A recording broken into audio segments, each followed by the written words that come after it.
It's the first hat over a heart, the first sweep of home plate. It's the first windup, the first pitch, and the first swing and a miss.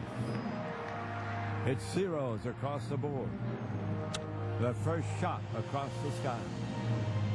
It's hope restored. It's a chase renewed. Opening day is nothing to lose and nowhere to go but up. It's the dream of repeating or completing the job nearly done.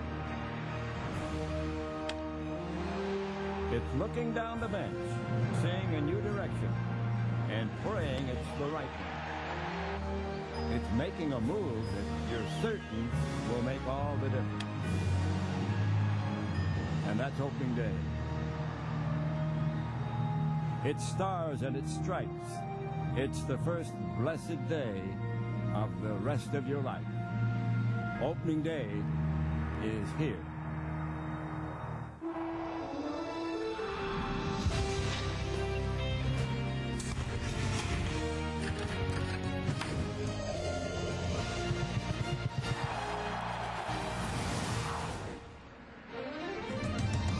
Opening day baseball, built by the Home Depot.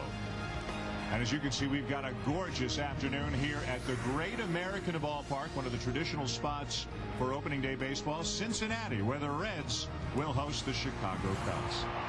Hi, everybody. Dan Shulman and Steve Phillips. Very glad you're along with us for what figures to be the beginning of another exciting baseball season. Opening day is such a special day. Well, there's no question about it. I mean, you got a lot of players changing teams, but also a lot of hope. And both these teams here, the Chicago Cubs and Cincinnati Reds, have a lot of hope because this is a division that 83 games won it last year with the Cardinals. They both think they have a chance. And who knows what the 2007 season will bring for the Chicago Cubs, but we can tell you this, no team made more headlines in the offseason than the Cubs did. Lou Piniella's back in the Major League dugout as he signs on as the manager of the Cubs. They spent an absolute fortune in the offseason, the biggest contract going to Alfonso Soriano, who's going to be their center fielder. And neither Kerry Wood nor Mark Pryor on the opening day roster, but maybe this year the Cubs are in a little better shape to handle the fact that they are not healthy and active right now. How important, though, is Soriano to the success of the Cubs this year? Absolutely critical. They were 15th in runs scored last year. He is the most unique combination of power and speed of any offensive player at the Major League level. They're looking for him to get on base and deliver offensively in a big way. The other guy, the aircraft carrier, he's back and going to make a big difference. Derek Lee. He had an MVP caliber season in 2005, but lost most of 2006 to a wrist injury. He's back, hit .471 in spring training, and led all of baseball with 22 RBIs. The big guy's back.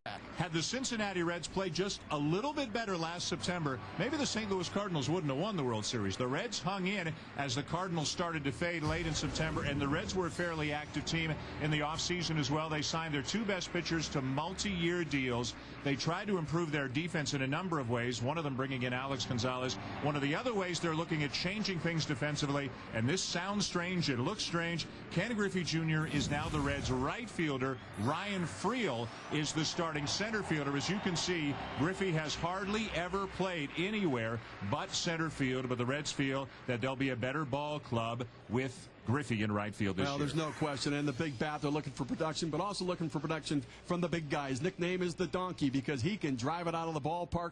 3 consecutive seasons of 40 home runs or more. This big guy is looking for some production and to carry this Reds offense. So much to talk about here this afternoon as the Reds and Cubs kick off their seasons. We've got a packed house. We've got a beautiful day. We've got maybe the best story of spring training with Josh Hamilton on the Reds opening day roster. And we've got two legitimate aces in Carlos Zambrano and Aaron Harang. The Cubs and Reds opening day next.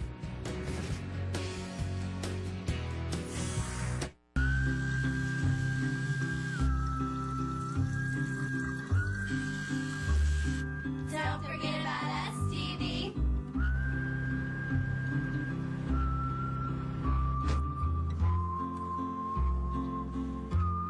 With Glidden Team Colors paint, you can get the official colors of your favorite team. Sir, you all set? Whoever that may be. Exclusively from Glidden and only at the Home Depot.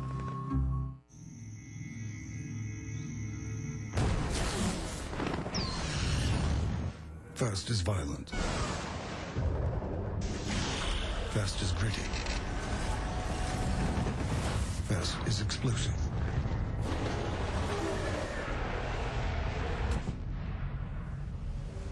This is the new Fast, the 438 horsepower hybrid.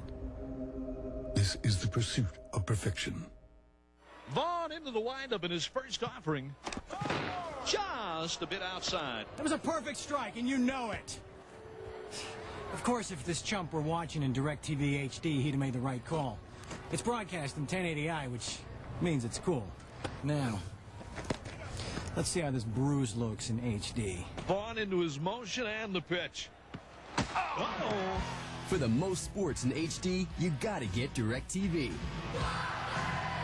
Really like this hot fudge shake. The Oreo bits are good. Why aren't you drinking yours? I'm waiting for it to cool down. It's a hot fudge shake, but it's not hot. Once the hot fudge hits the shake part, it's all cold. See? Not as hot as you would think a shake might be. You never think that a shake is hot. Unless it's called a hot fudge shake. Even then, you pretty much figure out that it's not going to be hot. Well, you have to have somebody explain it to you. You do. Hot fudge shake made with Oreo cookies. New at Sonic. A favorite childhood cookie blended with hot fudge into a cool, creamy treat. Pay the Sonic way. Swipe your credit or My Sonic card from your car. Come spring and summer, our yard is our family room. We sleep in there, but we definitely live out here. We like a healthy lawn, and it's got to be durable, and our lawn really is both. A healthy lawn means that we can get out there, feel comfortable in the grass. We use Scott's Turf Builder Plus 2. It feeds the lawn, and it kills dandelions. We hate dandelions. We don't like to have them around. I got some good old-fashioned grass stains on my pants. That's a sign of a good day. We had a lot of fun and want to do it again tomorrow. That's our Scott's lawn. And now there's new Turf Builder Max, the weed and feed that also stops crabgrass. He was a soldier, a writer, an activist, a politician, a voice, a leader, a father, a husband, and a friend. Being a Hall of Fame second baseman was the easy part. Major League Baseball and ESPN celebrate Jackie Robinson Day, Sunday, April 15th at 8 on ESPN.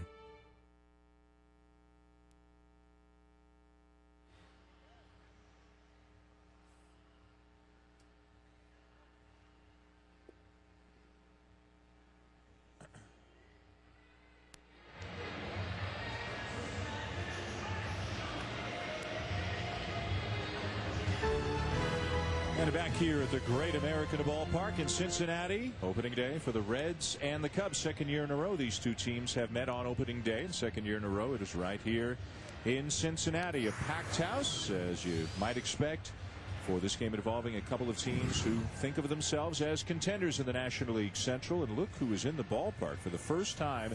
Pete Rose, who apparently bought a couple of tickets for this game. Baseball's all-time hits leader. He's going to watch a game here at the new ballpark for the first time. Was here once before, but it was rained out.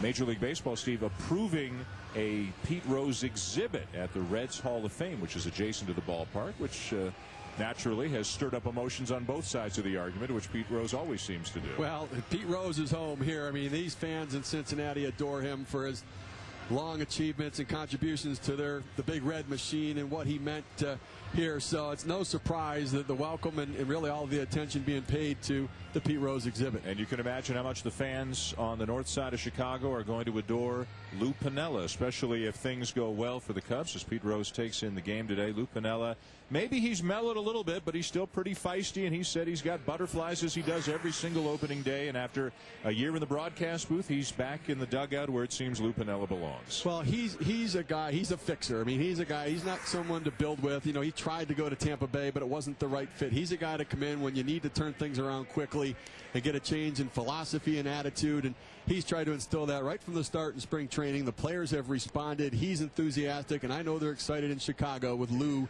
at the helm. Can they go from 96 losses to a contending team in just 1 year? They've spent a ton of money. Nobody got more of it than Alfonso Soriano. They tried to bolster the rotation with the likes of Ted Lilly and Jason Marquis. Cliff Floyd is now a Cub as he works his way back to health, but is it enough for them to win in a division where, frankly, it doesn't look like anybody's going to run away from anybody else? The National League Central Division is a bunch of teams all piled together. They're all very similar, all have some strengths, all have some weaknesses.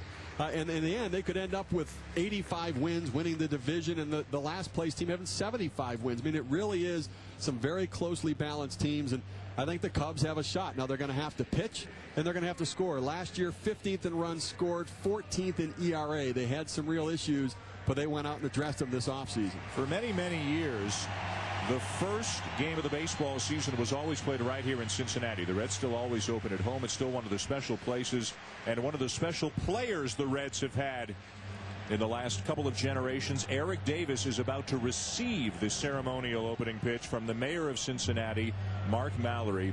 For folks who are watching, for kids who are watching who are not young enough to remember, that's it for the mayor, who are not young enough to remember Eric Davis. If you wanted to talk about someone who had some physical gifts and played the game in an exciting manner, I mean, Eric Davis had all the tools. Well, you talk about 5-tool players. He was that guy. Power and speed. You saw it in the outfield. You saw it at the plate, running the bases. Played with reckless abandon, and a big part of the history here in this organization. Ken Griffey Jr., also a guy blessed with all of those tools that Eric Davis had, and like both of them having trouble staying healthy at various points of their careers. Jerry Narron, his third season as the manager of the Cincinnati Reds. The Reds finished 80-82 a year ago, just about three and a half games behind St. Louis, who won the National League Central, and they feel they have improved defensively and maybe getting some contributions from some unexpected sources. A guy like Josh Hamilton, who's going to start the year as their fourth outfielder. Optimism reigns supreme, I think, in about 30 major league camps right now. Well, and you understand it from Cincinnati's perspective. Last year, 80-82, and they struggled miserably in the month of September. And if they had played anywhere close to what they had done for most of the season, they would have been representing the National League Central in the playoffs as the Cardinals had started to fade. So Jerry Narron does a nice job, nice calming influence on this team, and has led them very well. You're looking at Josh Hamilton, number 33, in the foreground of the picture. The best story in spring training, the best story in many a spring training?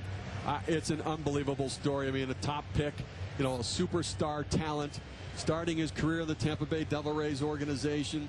Had an injury in a car accident with his mother, sat out, and from that point got into some things off the field that got him into trouble with drugs and alcohol. Missed almost 4 full seasons, played 15 games of minor league baseball at the short season Class A level within the last 4 years. Selected in the Rule 5 draft by the Chicago Cubs, then traded to sold to the Cincinnati Reds for about $100,000.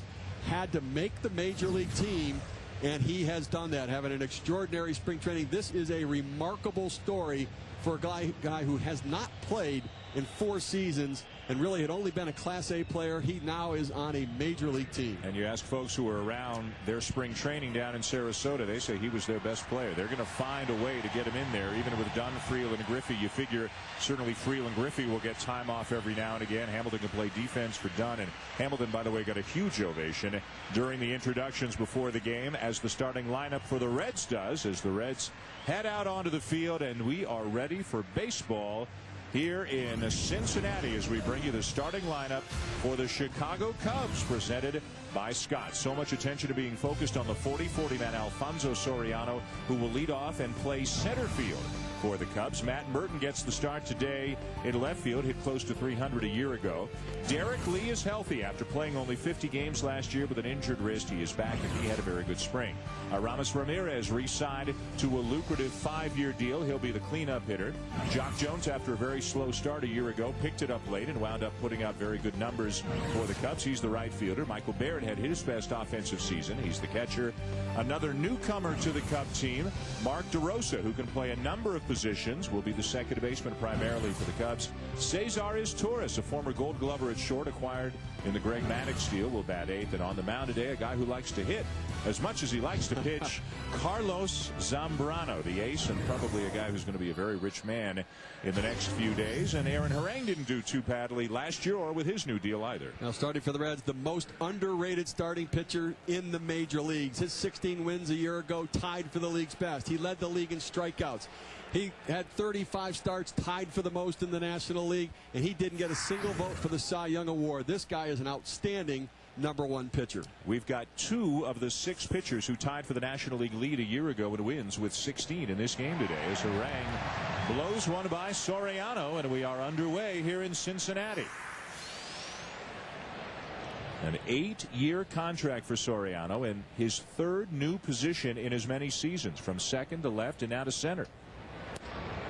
And whereas he wasn't all that excited last year, Steve, in Washington about going to left field, he seems to have embraced the idea of going to center field with the Cubs. So he actually came up with the idea. They were going to not force it on him, and he decided, I'll play.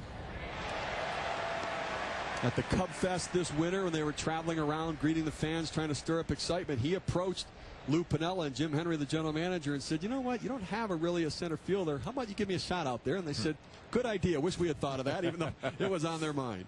The 1-2. And Soriano hits a little tapper back to the mound and is retired easily for the first out. Now, the Reds were not a great defensive team a year ago. We talked about some of the changes. Griffey going to right. That means Ryan Friel's now the center fielder. Well, you build your defense, you want strength up the middle, and they wanted to get more range out of center field. That's what Ryan Friel does. He covers a lot of ground, and he plays with reckless abandon. He will go into the wall. He'll dive. He'll make some dramatic diving plays. Matt Merton, the number 2 hitter today for the Cubs, getting a start in left field. Cliff Floyd is also a Cub now. We mentioned it coming back from Achilles surgery in October. So right now Merton will get the bulk of the at-bats, but it may eventually work itself into a platoon out in left field. Guy who's popular with Cub fans. Not a great fielder, doesn't have a ton of power, but hits for an average.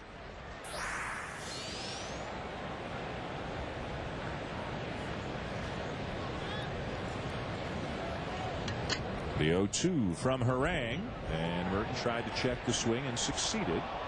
It's Bob Davidson down at first. Randy Marsh is calling the balls and strikes. Sam Holbrook at second, and Hunter Wendelstedt at third today. I think they feel, and we feel, everybody feels, boy, did we luck out to draw this assignment. I mean, it feels like late May here today. That time he went. 2 down. We talked about Aaron Harang led the National League in strikeouts last year, and it's because he has an outstanding slider. He starts it on the outside part of the plate and just breaks it down and out. Merton can't hold up. Tried to check at the pitch before, couldn't get away with it this time. And given how the salaries have exploded for pitchers the last little while, a sound move by the Reds locking up both Bronson Arroyo and Aaron Harang through 2010. Here's Derek Lee, and by all accounts a very healthy and productive spring. 2 years ago he was great, won the batting title, but then last year the wrist problem cost him most of the season. When this guy's on, he is one of the best all-round, not just offensive players. He's as good a defensive first baseman as there is in the game as well. Well, it really crippled the Cubs season as well. He's such a prodigious offensive player that when he came out of the lineup, it put so much pressure on the pitching staff. They had to try to be perfect, couldn't do it. The offense pressed, and everything fell apart. A great leader and as highly respected a teammate, I think, as there is in the game as well. And it was a case of big guy and little guy colliding. Rafael Furcal, the little guy, but Lee got the worst of it. And how many times have we seen first baseman just inadvertently in the line of fire of a base runner? You know, and the shame of it is there really wasn't even a play there, and he just kind of got in the way and collided and got hurt. Close but no. 2-2 the count on Lee. 2 outs, nobody on. The Cubs batting in the top of the first on a gorgeous day here in Cincinnati. And the 2-2 is down low, full count. Lee also underwent a much more serious issue last year than the wrist problem, and that was his daughter's diagnosis with a rare congenital eye disease that has cost her part of her vision. She is just 3 years old. And now the Harang went to his mouth with a 3-2 count. That's a ball, and so in this case that's ball 4. So Lee will draw the walk. Bob Davidson down at first base came charging in and saw Harang go to his mouth, kind of lick his fingers to be able to get a better grip on the ball. And there are times when umpires will allow that. When it's cooler weather, they'll let you blow on your hands to be able to warm them up and get a grip. 75 and sunny, not one of those days. And Bob Davidson on top of it. So here's Aramis Ramirez, re-signed to a 5-year deal. Lee is running. Ramirez takes high, throw down, the tag, and they got him. David Ross throws out Derek Lee. And that is all for the Cubs in the first. The Reds will come up against Carlos Zambrano when we come back. The IRS threatened to seize my car, my boat, and my business. I didn't know where to turn, so my accountant recommended Power Tax Relief. Thousands of law-abiding Americans have turned to Power Tax Relief. Honest people just like you, whose circumstances left them owing more taxes than they could pay.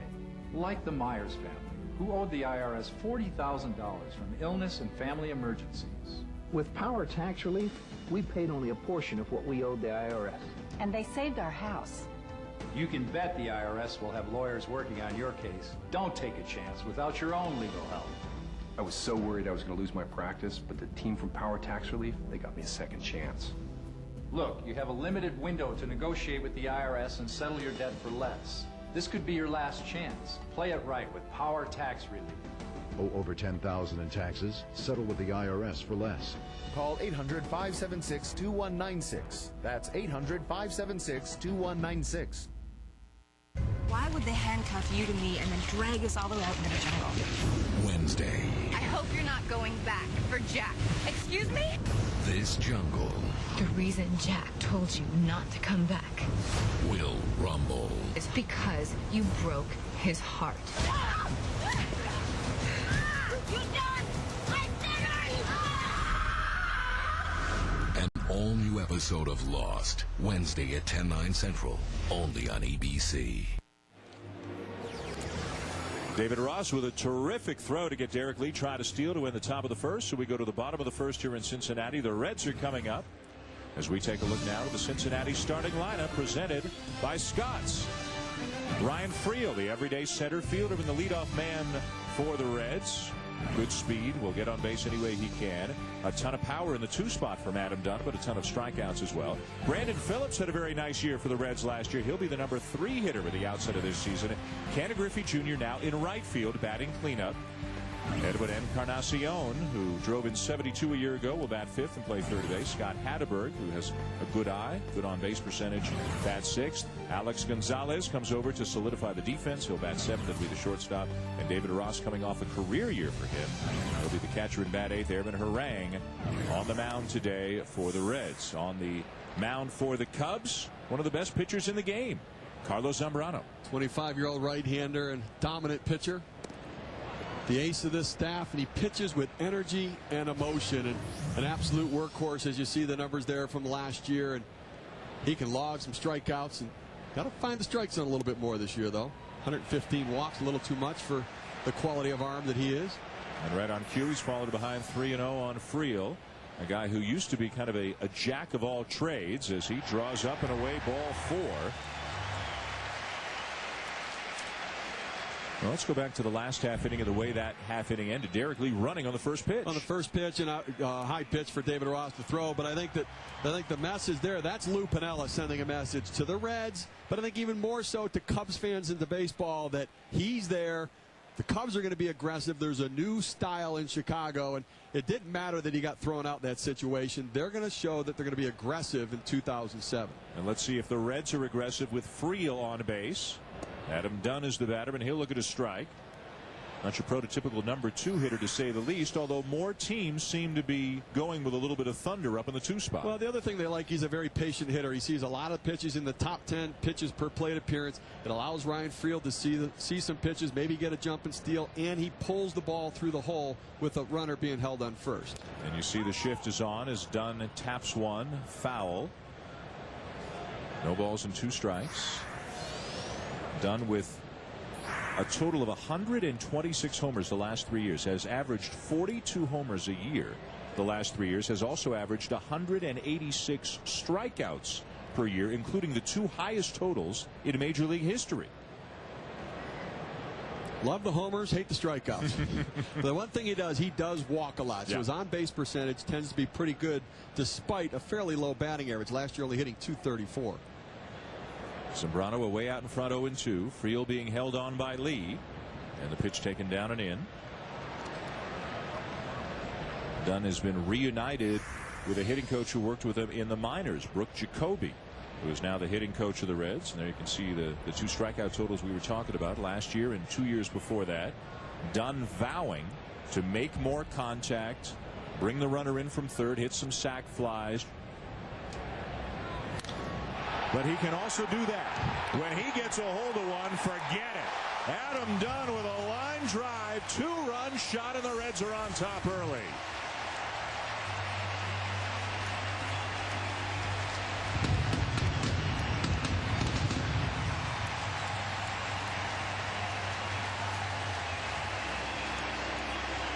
Well, Brooke Jacoby, the new hitting coach, fixed him.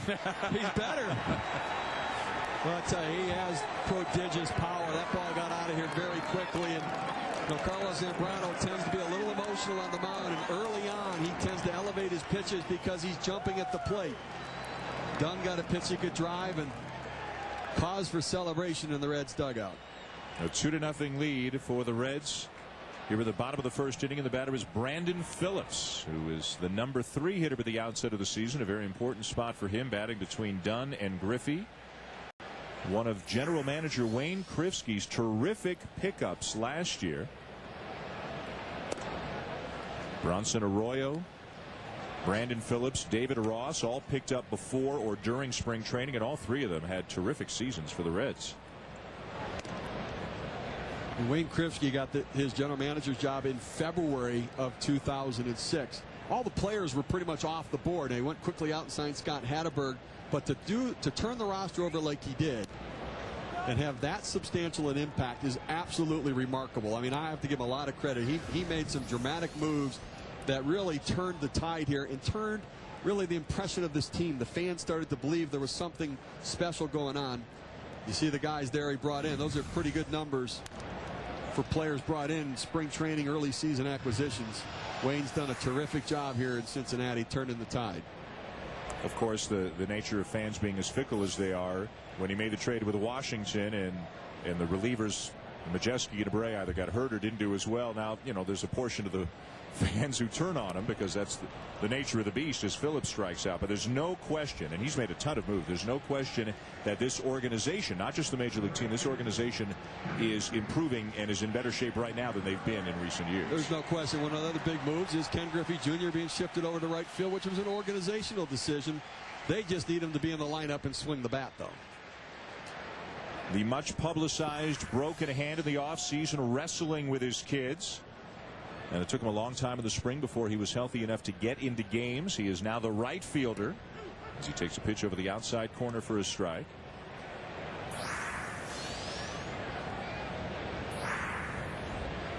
Tied with Reggie Jackson for 10th all time on the home run list.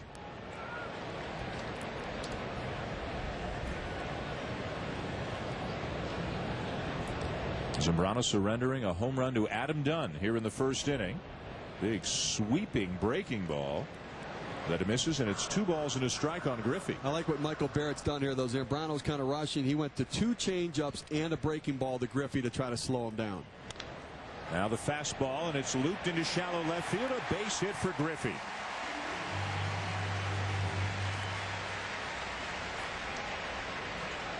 You talked about how emotional Zambrano can be at the beginning of a game. This is not only is it opening day, everybody knows that he appears to be on the verge of signing a huge contract. He's gone out and said, hey, I'm going to win the Cy Young and we're going to win the World Series and this and that. And I mean, he's still only 25, but a very emotional guy.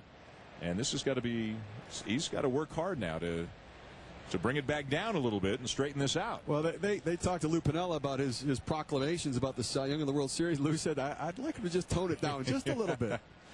Edwin Encarnacion skies the ball to left field. Merton is there for the second out. Well, Zambrano has just quality stuff on the mound, and that energy, that passion is part of what makes him very special. I mean, he is a great competitor, but it also does get him in trouble sometimes because it causes him to jump at the hitter, and when your lower half gets out in front, it means your arm can't get there, and you elevate your pitches, and it can get you in trouble on occasion. Lou Piniella looking pretty mellow so far, maybe a little bit frustrated. His team down early 2-0. Scott Hatteberg is the batter. First pitch swinging past the mound, charged by DeRosa, flipped to first in time, and that's all for the Reds here in the bottom of the first. But they strike first. Adam Dunn with his 4th career opening day home run, and there wasn't much doubt about it. 2-0 Cincinnati through 1.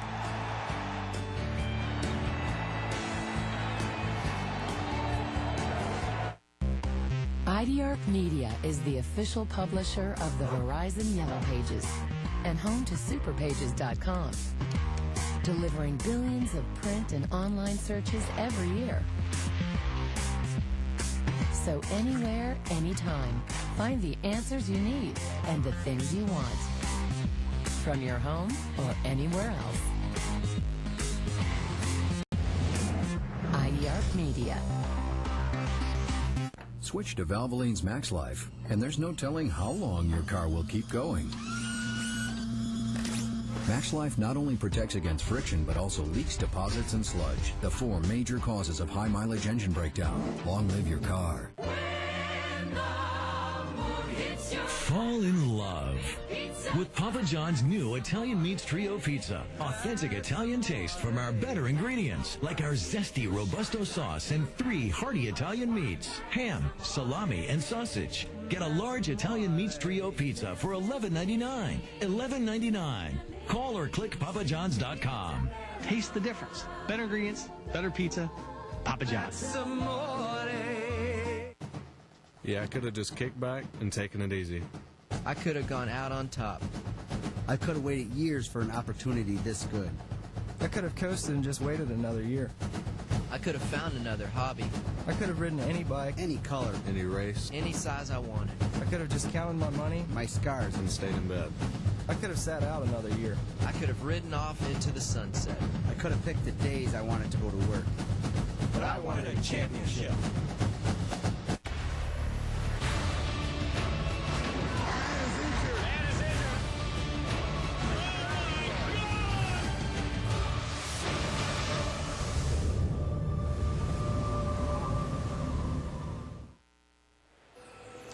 This telecast is available on ESPN2 HD, presented by Olivia.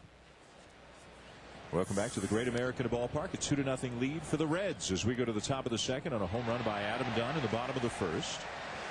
Aramis Ramirez up again. He was the batter when Derek Lee was thrown out trying to steal to end the top of the first. 38 homers and 119 RBIs for Ramirez last season. The Cubs did not have a good year in any respect, really. They lost 96 games, but offensively, with Lee out and Ramirez struggled the first time Lee was out, the outfield didn't give him a whole lot of offense. This was not a good offensive ball club. Obviously, Soriano's going to help, but you still look at this team, not just offensively, and you say, well, yeah, they spent a lot of money and they're going to be better, but there still are some holes on this team. But they are going to be better in a division where I think the teams that have been at the top may have fallen back to the pack a little bit. I mean, they had a long way to go, being 15th in runs scored and 14th in ERA last year, but they spent the money and addressed some of the needs. Ted Lilly and Jason Marquis added to the rotation to support Carlos Zambrano. 2-2 pitch sent to center field, fairly deep but playable for Friel for the first out. Ryan Friel just a few days ago in a spring training game, after he told himself he's going to try to lay up a little bit and take it easy, crashed into a wall making an extraordinary catch and was banged up and sat out a couple of days, and he just doesn't know how to play at anything other than full speed. Well, he's wired in one way, and that's just to play hard all the time. And you know, he does play with reckless abandon and exposes himself to injury because of it. Jock Jones, the batter, and he'll look at a strike. Second year as a Cub for Jones, who hit 27 homers, drove an 81 a year ago. Tough year for him last year. Got off to a slow start. And boy, the Wrigley Field faithful rode him hard. Yep. But I tell you, this is one of the finer guys in the game. A hard worker. He had 27 home runs last year. He's no slouch. He's a good player. Takes outside, 2-1. I asked him about that before the game, and he says, you know what? I get to play professional baseball and go out there on a beautiful day like this. Life is good. Good attitude. Bouncer to the right side. Phillips up with it, and quickly 2 down. Aaron Harang appears sharp in the early going.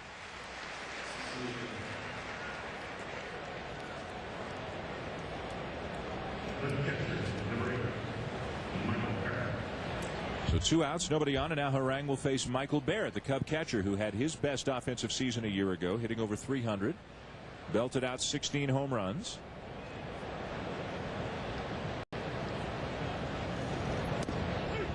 Last year on opening day, the Cubs came here and they beat the Reds 16-7, and they beat up on Aaron Harang.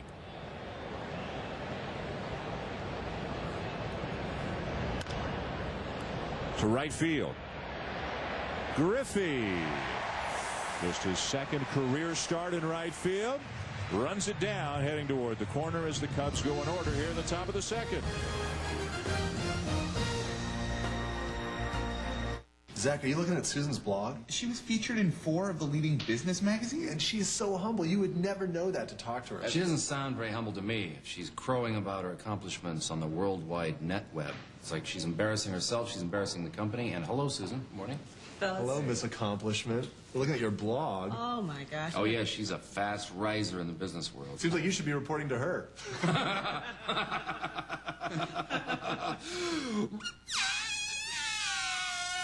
Behold the power of Phantom. Gillette Fusion Power Phantom. Fusion power is so advanced you barely feel the blades. Turn it on. Soothing micropulses help you reduce friction and increase razor glide. You'll really feel the difference. Gillette Fusion Power.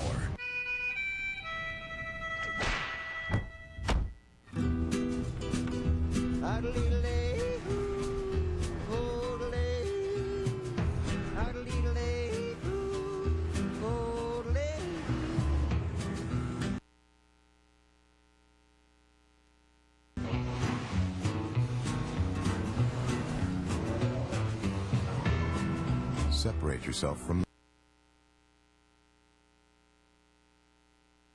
the herd.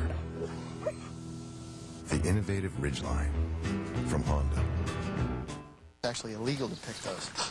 It's a deer. Wait here. Hey, buddy. How are you?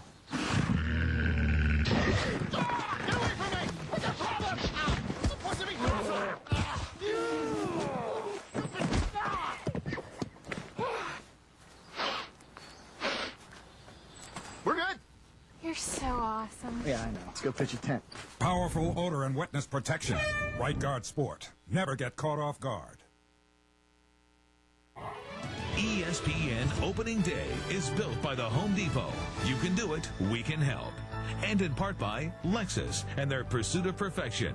DirecTV. There's good TV, there's better TV, and then there's DirecTV. And Sonic. It's not just good, it's Sonic good.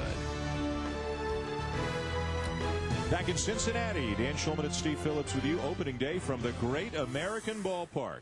A 2-0 lead in the bottom of the second for the Reds over Carlos Zambrano and the Cubs. Bottom third of the order, Alex Gonzalez, David Ross, and then Aaron Harang.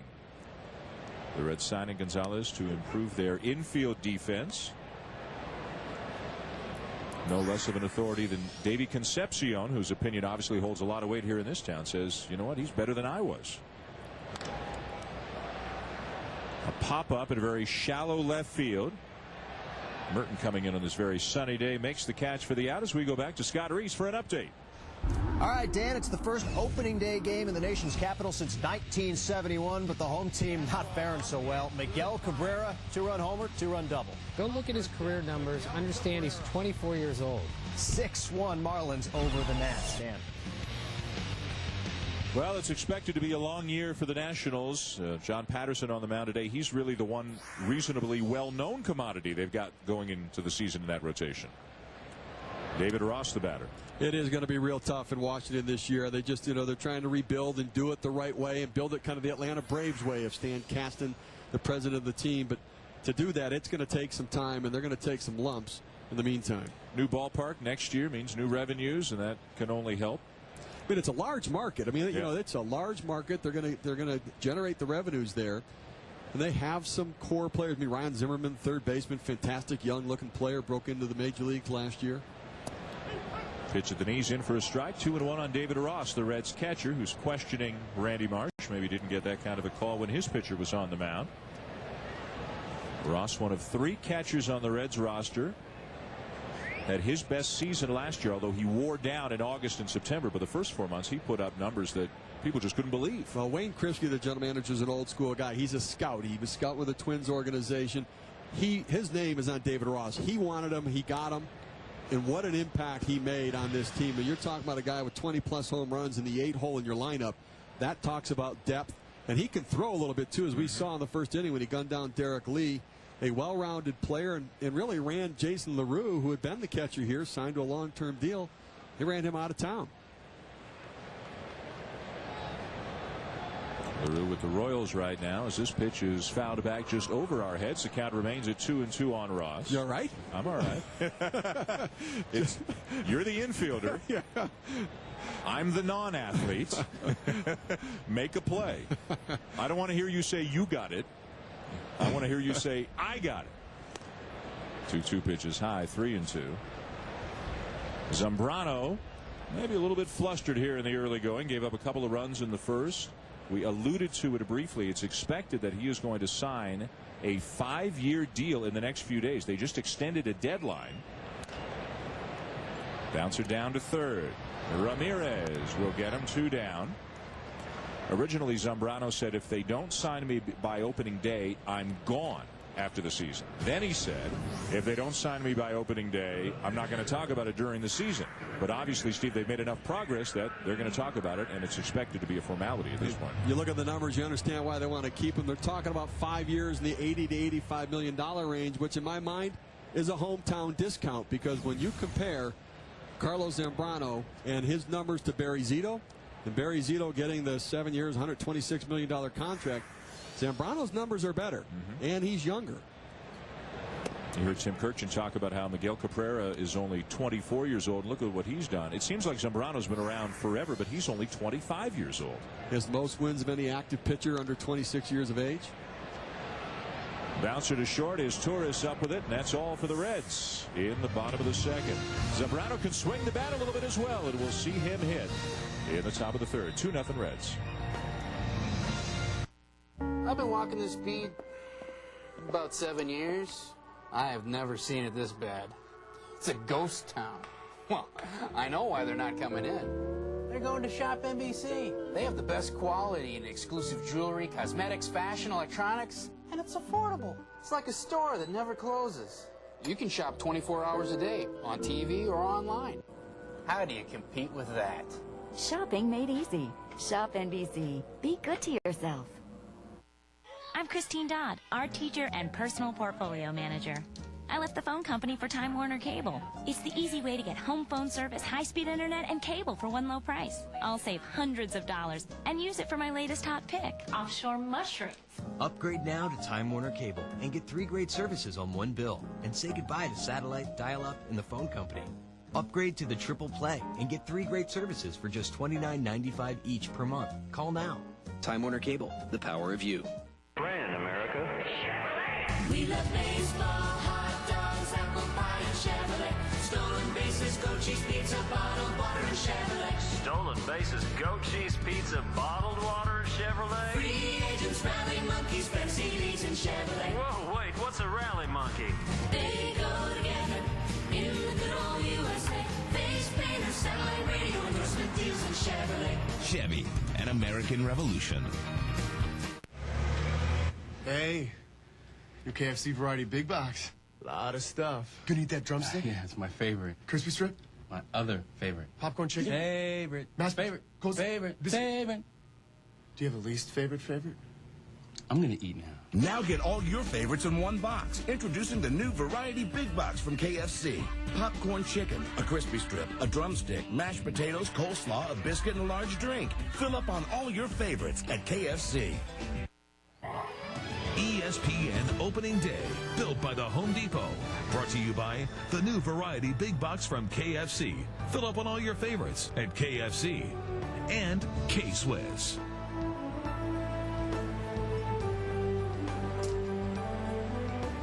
Welcome back to Cincinnati as we go to the top of the third inning. The Reds lead 2-0 on a home run by Adam Dunn. Back in the first, off Carlos Zambrano, Mark DeRosa, the Cubs' second baseman, leads off the inning and looks at a strike from Aaron Harang.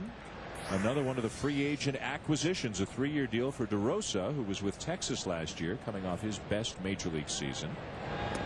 And a guy who can play 4 or 5 positions, but it looks like he's going to be their second baseman for the most part. I think primarily he will play second base, but they have Ryan Theriot, another young player with great energy, whose best position is second. So a lot of options for Lou Piniella. 2-1 the count on DeRosa. Cesar Torres on deck. Lou Piniella, another one of the new faces, a familiar face, but a new face in Chicago. Didn't go to rebuild, went to win, as he says, as the ball's fouled off 2-2. And all told, the Cubs, including Piniella and all the players, Steve, they shelled out about $300 million. And the interesting thing is, with all these contracts, they went from about $97, $98 million in payroll last year to only about $104 this year. All that means is that money's backloaded for whoever wants the sale of the Chicago Cubs. You're buying the future money. Which happened today. It was announced that not just the team, that there's a new owner of the whole tribute company, and that the team is going to be sold, is likely going to be sold off, we understand, but not till after the season. There's a line drive that bounces in front of Friel, a base hit for DeRosa. As we go back to Scott and Tim in the studio. All right, Dan, Papa John's takes us to Yankee Stadium, Devil Rays Yankees, and welcome to the Bigs, Elijah Duke. How about your first Major League hits a home run? Well, there's never been a question about his ability, his speed, his power. We saw the power there. Well, plenty of questions surrounding Carl Pavano, who is now out of the game. Rocco Baldelli singles home Carl Crawford. Devil Rays down 3-0, now up 4-3. Dan? Well, the headline writers for the back pages of the tabloids in New York are already furiously trying to think of a way to work Pavano's name into it. But opening day starter out of necessity. Wong on the DL, Pettit a bit of a cranky back. Messina would have had to have gone on short rest, so no other choice but Pavano, and it doesn't go all that well. And that's probably not the end of the scoring at Yankee Stadium either with that Yankee lineup. Here's his Torres. Torres, a gifted defensive player, has had some injuries the last couple of years, acquired from the Dodgers for Greg Maddux at the trading deadline last year. And Lou Piniella says, he envisions playing him about 125, 130 games this year. Hit very well in the spring. Slashes it foul, 1-2. He's really a good player, Cesar Torres. Former Gold Glove winner, shortstop, had an injury, arm surgery. Missed most of the season last year, came back and worked his way in, and pretty much lost his job when the Dodgers signed Rafael Furcal, but has found a new home here in Chicago, and I think he's an important acquisition for this team because he can pick it defensively. 2-2. Nice block by David Ross. That ball in the dirt, keeping it in front with DeRosa on first base, so he can't advance. I think all these players have some butterflies, each and every one of them, just because it's opening day. I think you got to get through your first at bat. I think once you get your first at bat, then you feel like you're playing baseball again. But what a crowd and what a day. In the air to shallow left. Gonzalez going back. Dunn coming in. And Dunn, who had a few adventures defensively on opening day here a year ago, makes the catch for the out. Didn't look like Elijah Dukes had any nerves. No, he didn't. A lot of times with young guys, you want to get your first out of the way, so you're going to go up there hacking to swing the bat your first time up, just in case you hit it, and sometimes you run into it. Well, here's a guy who likes to go up there hacking, arguably the best hitting pitcher in the game, the Silver Slugger Award winner. Amongst pitchers last year, Zambrano hit 6 home runs a year ago. He's not up there to take. He's a switch hitter as well. I mean, he's really the whole package. He takes it seriously. Yeah, he does. 6 home runs, the second most of any pitcher. Mike Hampton hit 7 when he was with the Colorado Rockies previously.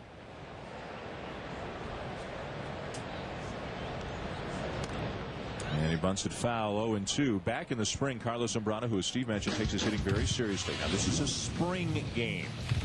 The Cubs are up big in the first inning, and Zambrano gets into one to deep right center, and the big fella is thinking 3, but he only winds up at about 2.5, gets up and gets to third base. Got to replace his divot, but how about that? Look at the score, 6-0 in the first inning of a spring training game, and it's with 2 outs. And he is gone right here, chasing a pitch out of the zone. Zambrano, as we say in the business, is good TV. Never a dull moment with Carlos Zambrano. I mean, think about it. There's 2 outs. You stop at second base, and you're going for a big-time contract. Don't get hurt. But he plays to win. That passion and energy makes him special, but it's also that thing that can get him in trouble on occasion. He strikes out for the second out of the inning. DeRosa still at first, 2 down, and here's Soriano, who tapped back to the mound his first time.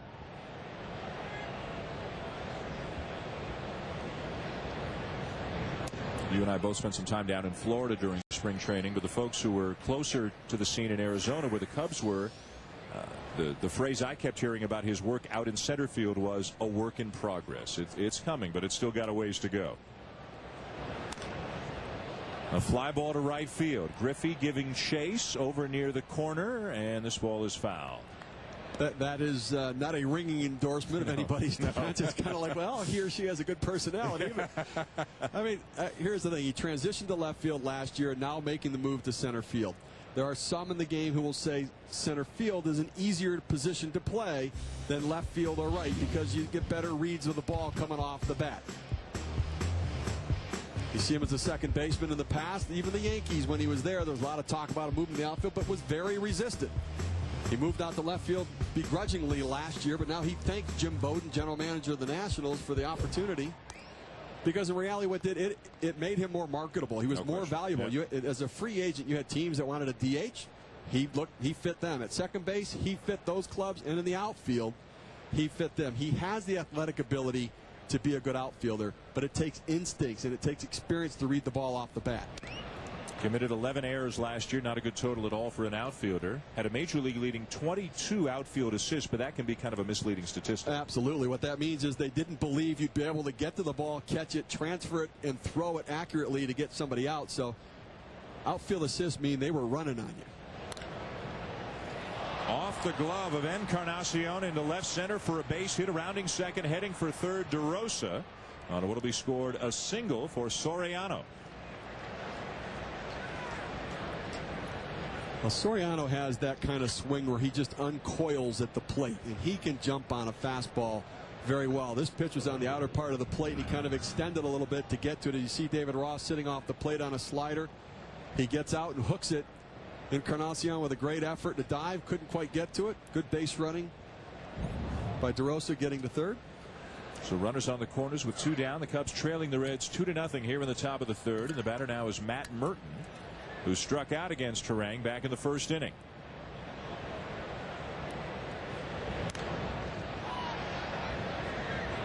Where do you think Soriano's power, his strength, comes from, considering if you're standing beside him, he looks like a skinny guy. There's not a lot of meat on his bones. Well, you know, people are misled. They think power comes from big muscles. It comes from rotation in your swing. It's the rotation of the bottom half.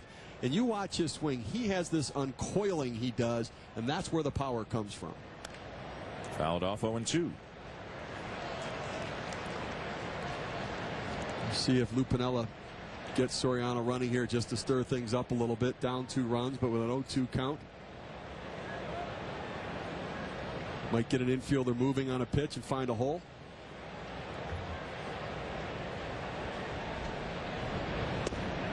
Merton's gone again, and the inning is over. 3 strikeouts for Harang. We'll see Adam Dunn, who's already homered today when the Reds come up. One big thing you love about basketball: quickness. Quickness. You're a fan. You just don't know it yet. Watch MLS Primetime Thursday nights on ESPN2. Hey, it's Anna. Don't be late for my match.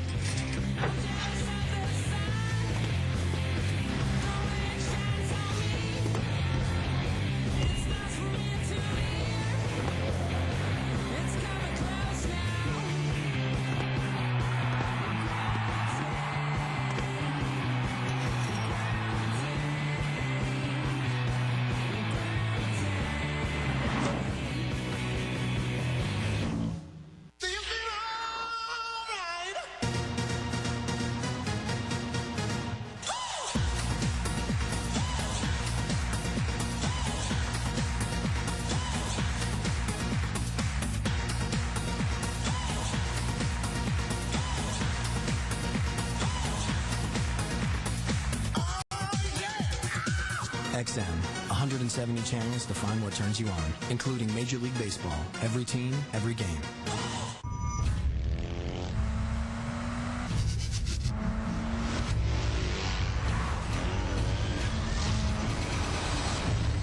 Are our SUVs as much fun as our bikes? You think you can handle it? Can you? Introducing the all-new Suzuki XL7 midsize crossover SUV.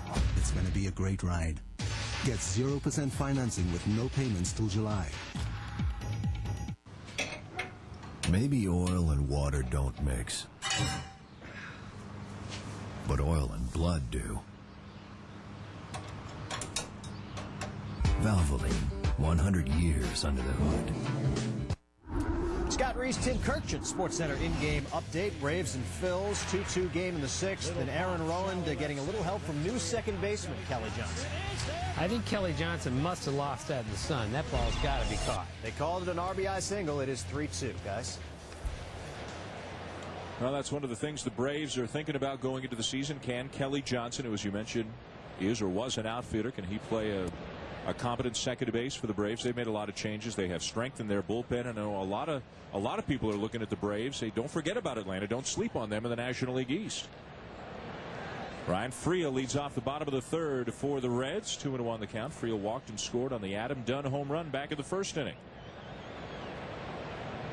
And the big guy's on deck.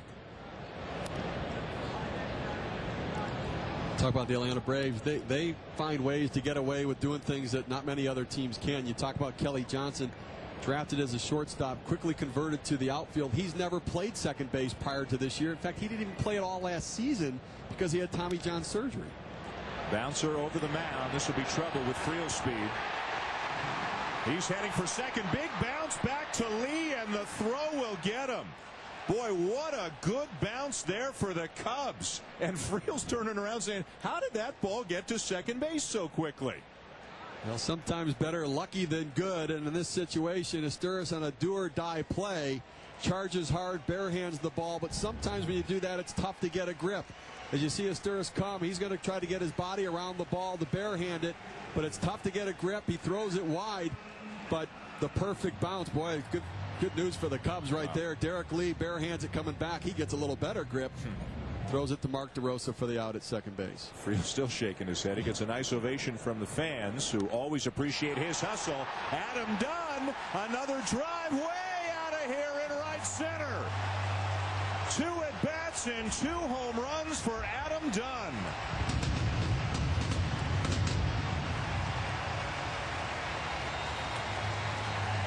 If I'm Brooke Jacoby, I'm going in and asking for a raise right now. Well, that right there is why they need to get more contact from him. He's got to get himself in counts and be more aggressive.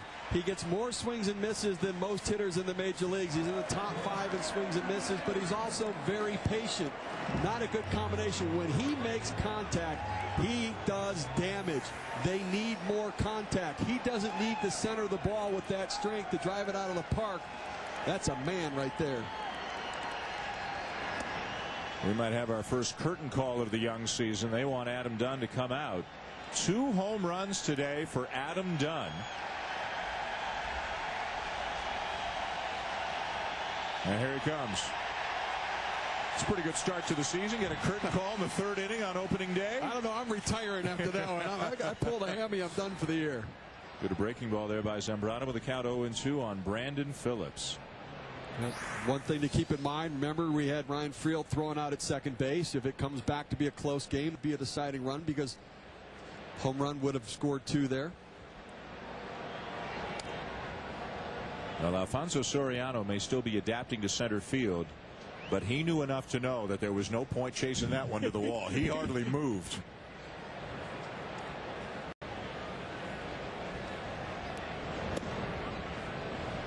On the appeal, he didn't go. 2-2. God is still buzzing about that home run by Adam Dunn. His 200th career home run. Look out. Count full now on Phillips. You figure Dunn's probably going to get around 550 plate appearances at bats this year. He's on pace to hit 550 homers for the year. Elias give you that, or did you come up with that on yourself? No, you know, actually. Well, let's go back and take a look at it. The ball comes off Adam Dunn's bat differently than most any other hitter. It sounds different. It looks different. Alfonso Soriano must have heard it. And he said, yeah, I don't think I can run a little bit, but I'm not going to run that one down as it hits off the batter's eye in deep center field.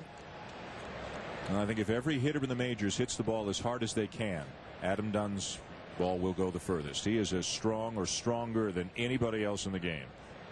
Here's Griffey, and he'll look at a strike. Dunn has what scouts write reports as light tower power. You know, he's the kind of guy that just hits those deep, high fly balls. Now, he's hit a couple scorchers here today. Some of those adjustments Brooke Jacoby's make, working out. Griffey with a base hit his first time up, has had one play in right field, fairly routine, and he made it look easy. Just the second time in his career he has ever started a game in right field. The first time came back in 2004 after he came back from a hamstring injury. Came back and they decided, well, let's put him in right. He won't have to run as much. And in the fourth inning of that game, tried to run a ball down, aggravated the hamstring injury, and basically was done for the season. Pitch in the dirt, runner going, and in standing up. Good base running there, reading the ball in the dirt. Phillips saw the slider going down in the dirt, and Michael Barrett does a good job keeping it in front. Good read by Phillips right there. Doesn't hesitate at all. That's quality base running. Good instincts on the bases. Anticipating the ball in the dirt. Getting himself in scoring position. So a wild pitch charge to Zambrano, and to Michael Barrett. You could see him look into the dugout, clearly under orders to go out to the mound and try to settle down his pitcher. Now this is just part of the opening day festivities all around the country today and on ESPN and ESPN2. Tonight on ESPN2 it'll be Baltimore up in Minnesota to take on Johan Santana and the Twins, and then the late game tonight, the Rangers and the Angels going at it at 10 o'clock Eastern. ESPN News available in select areas. Not the kind of start Carlos Zambrano was looking for here today. He has been victimized twice by Adam Dunn. Now 3-1 the count on Griffey. Be interesting to track Minnesota during the year with all the questions they had about their rotation coming into the spring. Have they answered some of those questions now? Radke's retired. Liriano's out for the year. And Griffey will take ball 4, so it'll be 2 on with 1 out. 3 walks given up by Zambrano, and he's going to get a visit from his pitching coach, Larry Rothschild. When you talk about the Minnesota Twins, I mean, I think they start with the Cy Young Award winner, the batting champion, and the league's MVP from last year. But they need a supporting cast as well, and I think it's going to be a real question whether they have the pitching to be able to do it.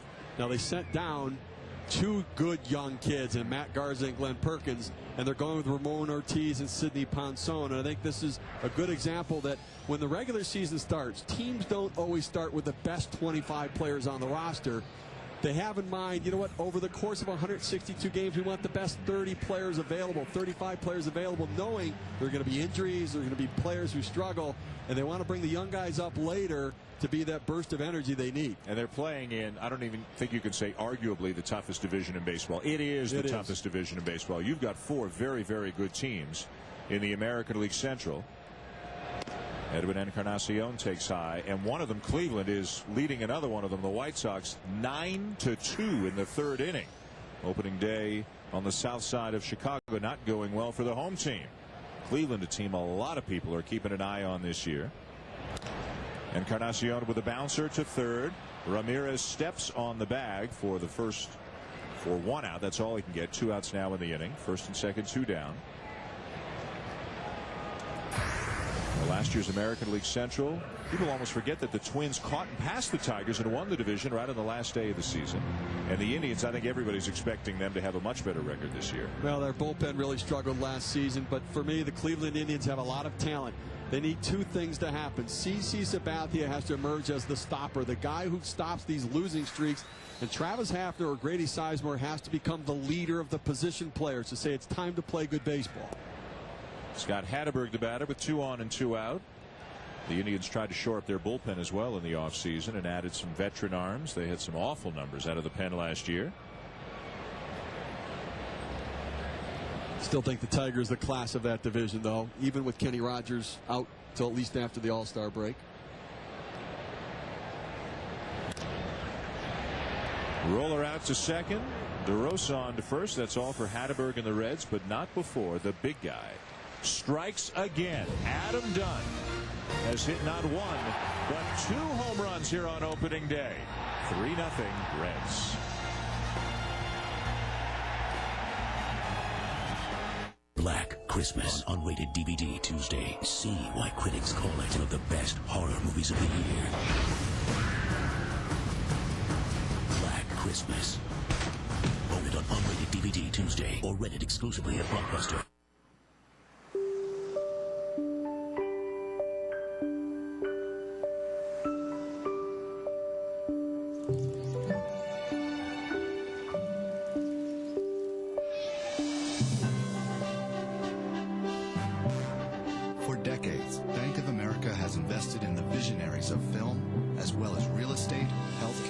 natural resources, giving them all the opportunity to succeed. Bank of America. Bank of Opportunity. What does it take to steal $500 million in 3.5 minutes? Can't be done. We don't have the manpower, time, or a way. I know people who really know how to hurt. Let's gut the son of a... There are a couple of characters here I'm not too sure about. So who's going to be our super high roller? Oh, the nose plays. And the nose does play. The nose plays. Ocean's 13. Rated PG-13. Starts June 8th. With football season over, the Pittsburgh Steelers have some time to relax. Kick back. Take a breather. All that unwinding sure makes them hungry. Hungry enough for Campbell's Chunky. Hearty meals packed with big chunks of beef, chicken, or sausage. Savory soups and chili to feed an NFL-sized hunger. The kind you get from just lying around. Campbell's Chunky. Meals that fill you up right. Fall in love with Papa John's new Italian Meats Trio Pizza. Authentic Italian taste from our better ingredients, like our zesty Robusto sauce and 3 hearty Italian meats, ham, salami, and sausage. Get a large Italian Meats Trio Pizza for $11.99. $11.99. Call or click papajohns.com. Top of the 4th inning here in Cincinnati with Steve Phillips. I'm Dan Shulman. Opening day baseball built by the Home Depot. Derek Lee looks at a strike from a very sharp Aaron Harang. Harang and Adam Dunn the stories. Dunn's homered twice, and Harang's been at the top of his game through the first 3 innings. A 16-game winner from a year ago. Led the National League in strikeouts. Former Oakland A. Acquired in a deal a few years ago. As Lee fouls one off out of play to the right. You take a look at why he's being effective, Aaron Harang, today, and he's throwing strikes. 11 out of 12 first pitch strikes today. Pounding the strike zone, working ahead in the count, and then going to his slider for the put-away pitch. The Reds feel that they can take their top 2 guys, Aaron Harang and Bronson Arroyo, and in name value, maybe they don't stack up to the top 2 of some other teams around baseball, but they feel their top 2 compares favorably with just about any other combination of the game. Making pitching coach Dick Pohl's job a little bit easier, at least 2 days out of every 5. The other 3, he might earn his money. Well, that's what they're having to piece together is the back end of that rotation, but having a 1-2 punch can go a long way, particularly in a division where not all the other teams really have that 1-2 punch. They may have the 1 ace like the Cardinals and the Astros, but not the supporting cast. 3-2 pitch hit in the air to right center field. Friel's got room, 1 down. Well, how many people outside the greater Cincinnati area know that Aaron Harang led the National League in strikeouts last year, or that Bronson Arroyo led the league in innings? They combined, these 2 pitchers, for 475 innings. Now that's a lot of innings, and they're going to have to really watch that a little bit this year, which means the bullpen's going to come into play in a much more important way, and that was the Achilles heel last year for this Reds team. Aramis Ramirez, first pitch swinging, pops one out of play. The thing about Harang and Bronson Arroyo, though, when you look at their deliveries, they're not maximum effort guys. They're free and easy, smooth, easy throwers. You know, it's not like they're putting every effort into it. You picture Kenny Rogers in the World Series last year, how he put emotion into every single pitch he threw to the plate. They have nice, easy, smooth deliveries. Ball comes out of their hand well. 1-1 the count on Ramirez. Right now, Eric Milton, who's projected to be a starter on the DL with the back spasms. Kyle Loesch, who has never quite, I think, fulfilled the potential that many see in him, is in the rotation as the ball is lined into right field. A base hit in front of Griffey. Ramirez is aboard. Matt Belisle is in the rotation right now. Kirk Saarloos lost out on that last spot, so he's the long man.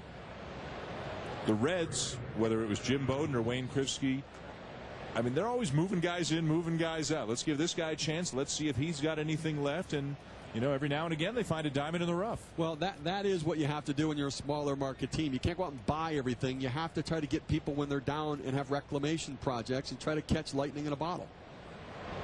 Jock Jones, the batter, and you just caught a glimpse of maybe the ultimate reclamation project. We talked about him earlier in Josh Hamilton as Jones steps in. Hamilton got a huge ovation before the game, and it's expected that he's going to get a lot of playing time this season, even if he's not one of the 3 starters.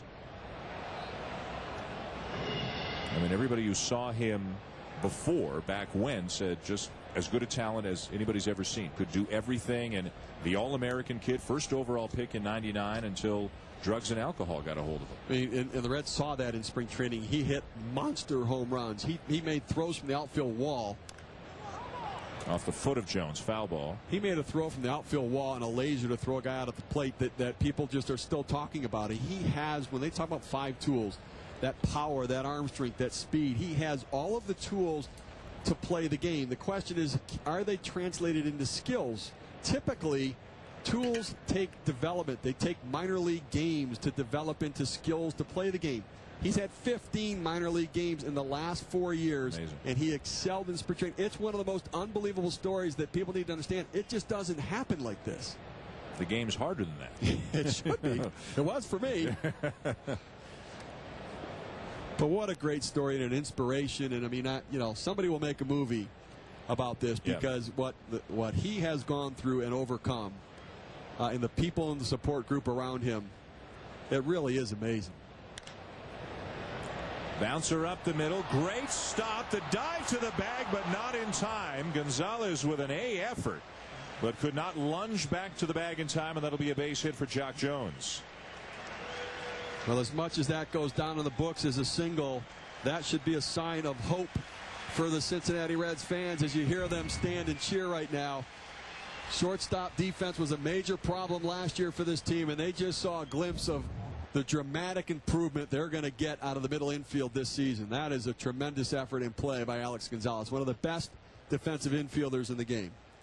The Cubs threatening, down 3-0 here in the top of the 4th. Runners at first and second, 1 out for Michael Barrett.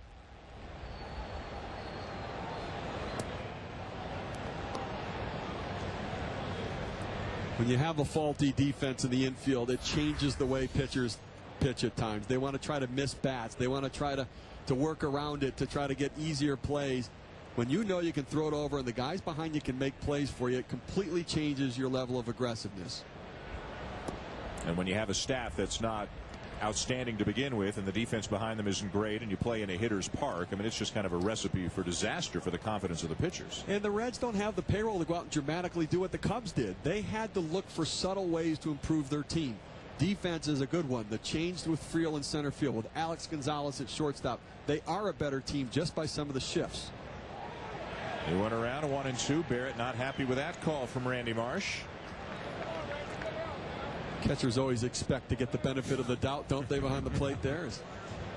That slider makes you think fastball to begin with, and when you see it break, oftentimes you break down your swing and try to hold up. Couldn't quite do it.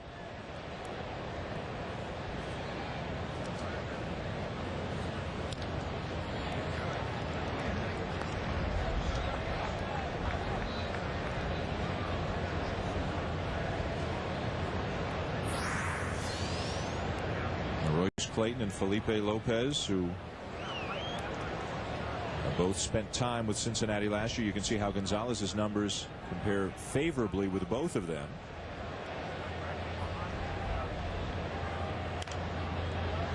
Now to play to the right side, and Gonzalez, because he has spent most of his career, was in Boston last year, but most of his career playing down in Florida. A lot of people didn't know how really good this guy was defensively.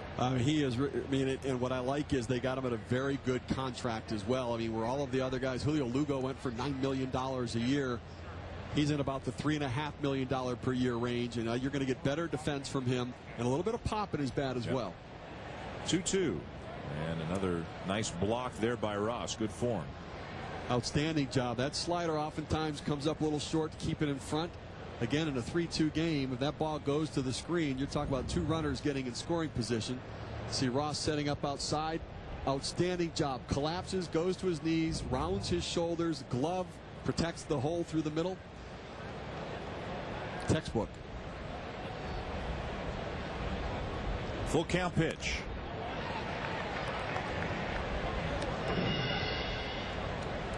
Do it all over again as Barrett fights off the knee-high fastball. The Cubs trying to break through and get something across against Harang here in the 4th inning. Mark DeRosa, the on-deck hitter, had a base hit his first time up.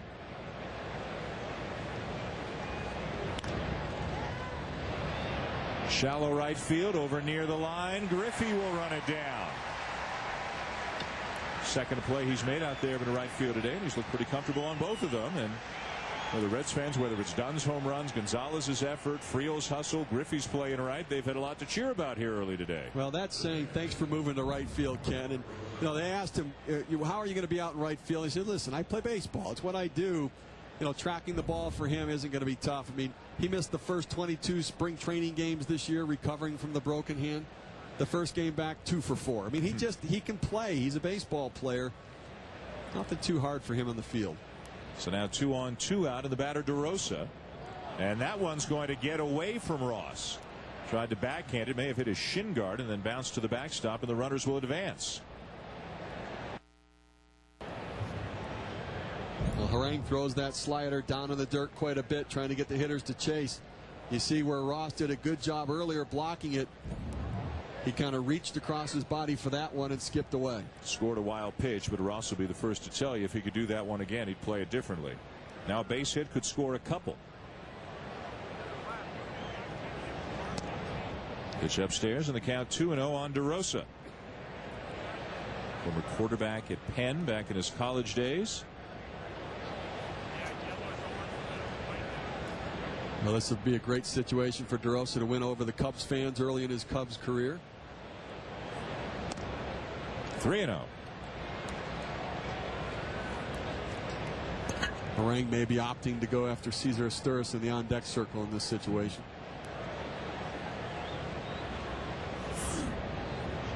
Ramirez at third, Jones at second with 2 down.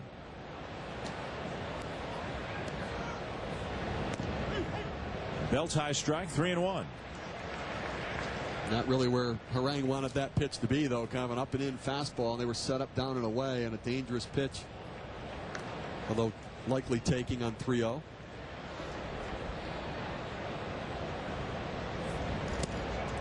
Not taking on 3-1.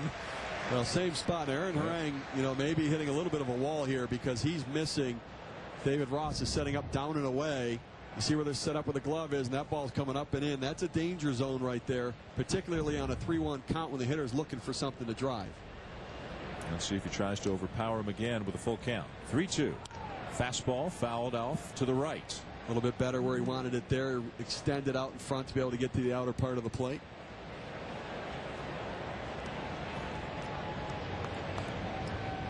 There was a time when pitchers would get to opening day ready to go 9 innings. Now you hear about, 90 to 100 pitches, 6 or 7 innings, and we'll call that a pretty good day. And he's having to work hard here this inning against DeRosa.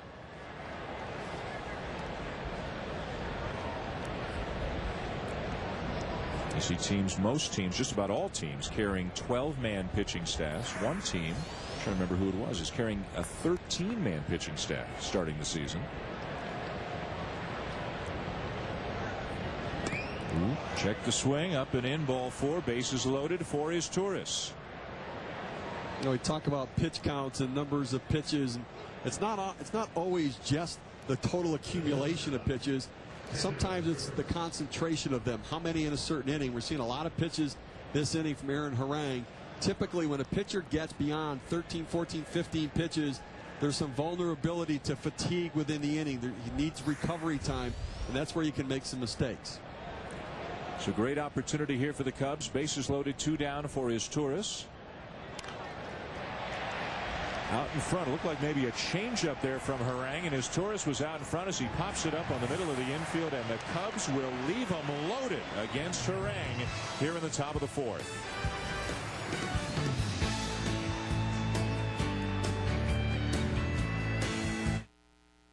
Hi, I'm Matthew Goldstein, the Chancellor of the City University of New York. Look who's teaching at CUNY. Michio Kaku, string field theorist and international authority on theoretical physics. John Corleano, Academy Award and Pulitzer Prize winner in music. David Nassau, winner, Bancroft Prize for Best Biography. Jill Barganetti, Presidential Early Career Award for Scientists and Engineers. Gregory Rabassa, recipient the National Medal of Arts in 2006 from President Bush. Elizabeth Nunez, winner, American Book Award. Godfrey Gums, American Physical Society Fellow and member, New York Academy of Sciences. World-class talent, award-winning scholars, CUNY is their classroom, CUNY is your university.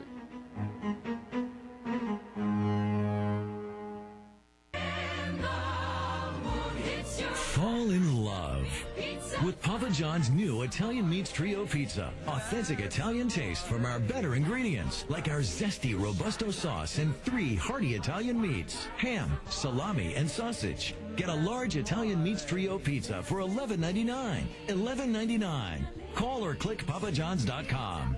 Taste the difference. Better ingredients, better pizza, Papa John's. The dream is still alive. Someday it will come true. And this country, it belongs to folks like me and you. So let the voice of freedom sing out through this land. This is our country.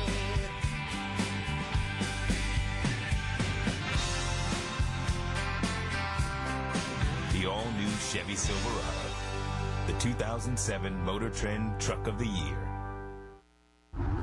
Scott Reese with a SportsCenter in-game update. Good ball game on opening day in Philly. Braves and Phils 3-2 in the 8th until Edgar Renteria ties it up with one mighty swing, and we've got ourselves a brand new ball game, 3-3 bottom 8. Well, Scott, that's going to be one of the questions about the Phillies is how is that bullpen going to perform? Can they get leads to Tom Gordon? And then Gordon, who they kind of brought along slowly in the spring, how healthy is he, and can he duplicate the kind of season he had a year ago? I like the improved starting pitching for the Phillies. I like their offense, but you're right. That bridge from the starting pitching to the closer is the big question mark. There was a lot of talk they were going to trade John Lieber to try to land a reliever. Lieber starts on the DL, not available for any deal. 3-team race in the NL East? Oh, I think so, yeah. I mean, you know, questions with the Mets starting pitching. Questions with the bullpen in Philly. And I guess questions on the right side of the infield for the Atlanta Braves. Scott Thorman, rookie first baseman. Kelly Johnson, we saw drop the pop-up at second base. Pitch outside. 3-1 the count on Alex Gonzalez. Saw him briefly earlier. Pete Rose is here at the Great American Ballpark. The first time he's taken in a game here in this stadium. According to Rose, bought himself a couple of tickets. That's how he got here. It's going to be a tough play. Zambrano he was caught in between. He really didn't know what to do, and he might have come up a little bit gimpy. He did not look very comfortable after he kind of drifted into foul territory, but as he walks it off back to the mound, it looks like he's okay. Well, the trainer going out. Zambrano's not the best athlete. You see the ball come off the mound as he finishes falling to first base. It's a do-or-die play. Not one you want to see him throw there. That's a base hit all the way. They should be yelling to him to just eat the ball. He didn't have any chance at all. And sometimes with pitchers, when their body's moving one direction, thrown across their body the other way, they can do some damage. And you certainly don't want that, as he is absolutely critical to their success. But you're right. I saw him kind of limp or just a step or two. Grimace a little bit. Tough guy, though. And that wasn't nearly as bad as the fall rounding second base in spring training, so I got to believe he'll be all right. Degree of difficulty wasn't quite as high on this one as it was on that one.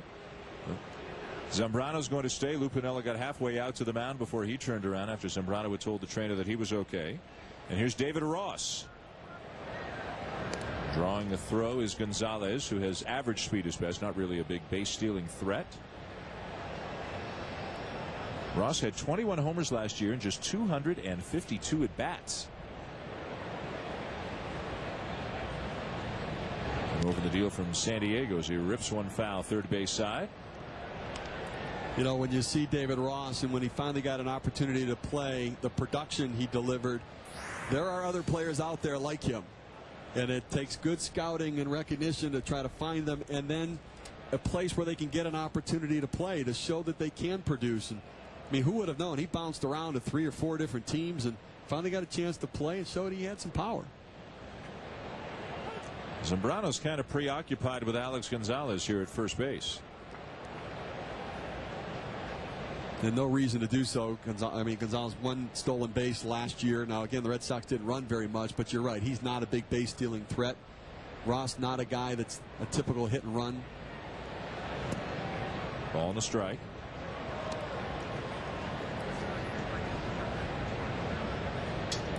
but not a bad time for the Reds to try to do something with Harang on deck to get a runner in scoring position and use Ross to do it. Try to keep adding on, tacking on runs. Go to first. We've seen Ken Griffey for the Reds have a couple of plays in right field. I don't think, as I look down at my scorecard here, that we've seen Alfonso Soriano tested at all in center field for the Cubs. He's still waiting for his first action of the day.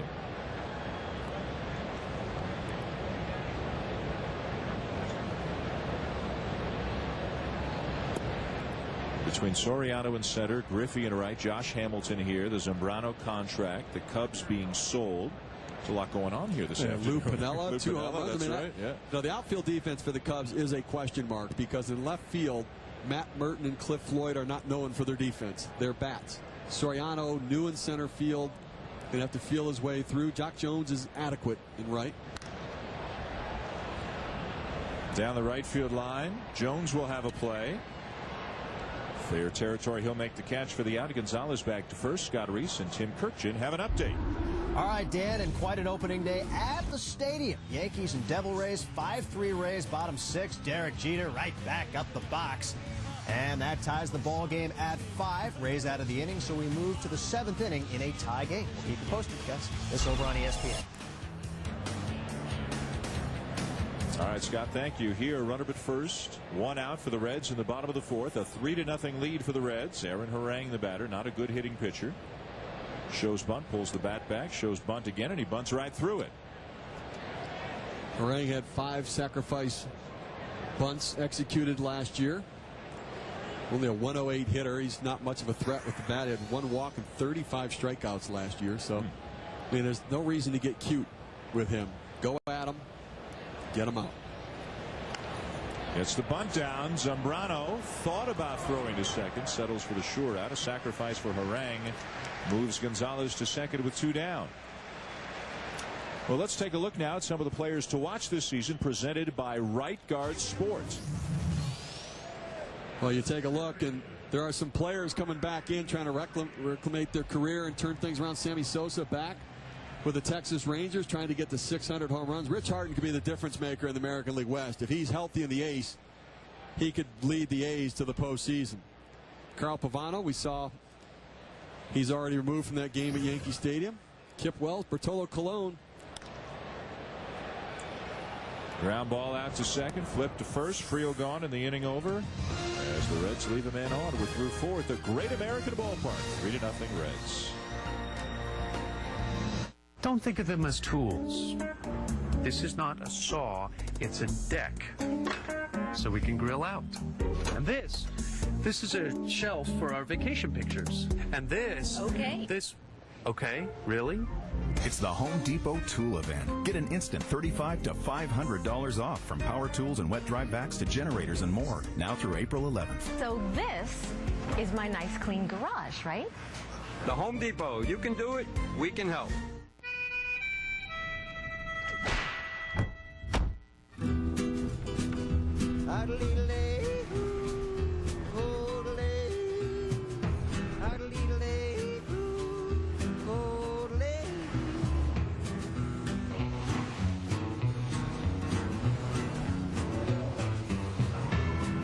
Separate yourself from the herd. The innovative Ridgeline from Honda. IDARC Media is the official publisher of the Verizon Yellow Pages and home to superpages.com, delivering billions of print and online searches every year. So anywhere, anytime, find the answers you need and the things you want, from your home or anywhere else. IDARC Media. Sports are great for a kid's body. Steroids aren't. They can ruin tendons in legs and arms. Steroids can stunt bone growth and increase the chances of liver cancer, heart attack, and stroke. Steroids don't make great athletes. They destroy them.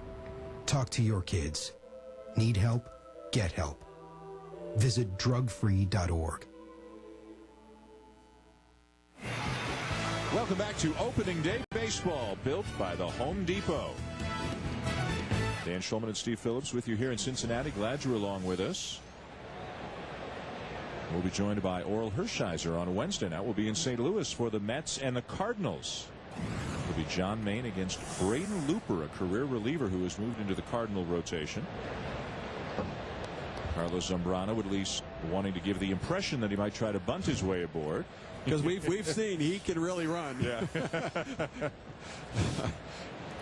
Big guy, 6'5", about 250, 260. We showed his triple from spring training. He's serious about it. Well, he squared around the first time, and Edwin Encarnacion didn't really, give him any credit for it. He kind of smiled at him and backed up a step deeper. So Zambrano said, "Let me give it a shot here." 1-1 the count on Zambrano, who slugged 6 home runs a year ago.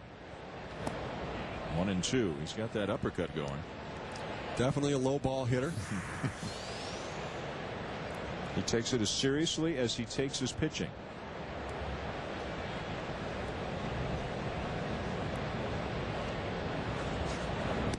And he's gone. Harang strikes him out for the second time today. A busy Scott Reese has another update. All right, Dan, we check in on the Dodgers and the Brewers opening day in Milwaukee. And Derek Lowe, a forgettable opening day. Gave up 6 runs, 2 of them courtesy of Jeff Jenkins. A little help in left field from Luis Gonzalez. And the Brewers continue to lead the Dodgers 6-1, now top of the 6th. All right, Scott. Well, Milwaukee kind of a trendy pick. A lot of people are thinking this is the year they break through, and I know you've got them as your pick to win the National League Central. Well, I just believe in pitching being the key over a long season. And when I look at the Milwaukee Brewers rotation with a healthy bench, Sheets back in, throwing well, he logs innings, strikeouts, low walks. Chris Capuano in that rotation. Soriano rips the ball into left field, and it hooks right back toward Dunn for the second out. You put Jeff Suppan from the Cardinals last year, World Series hero in that rotation. Dave Bush, who really was a quality pitcher, just didn't get the results, the wins last year. And they have 2 closers, Francisco Cordero, the closer, Derek Turnbow, the setup man. I think they have depth, some good, young, exciting position players. They have the deepest starting staff in the National League Central.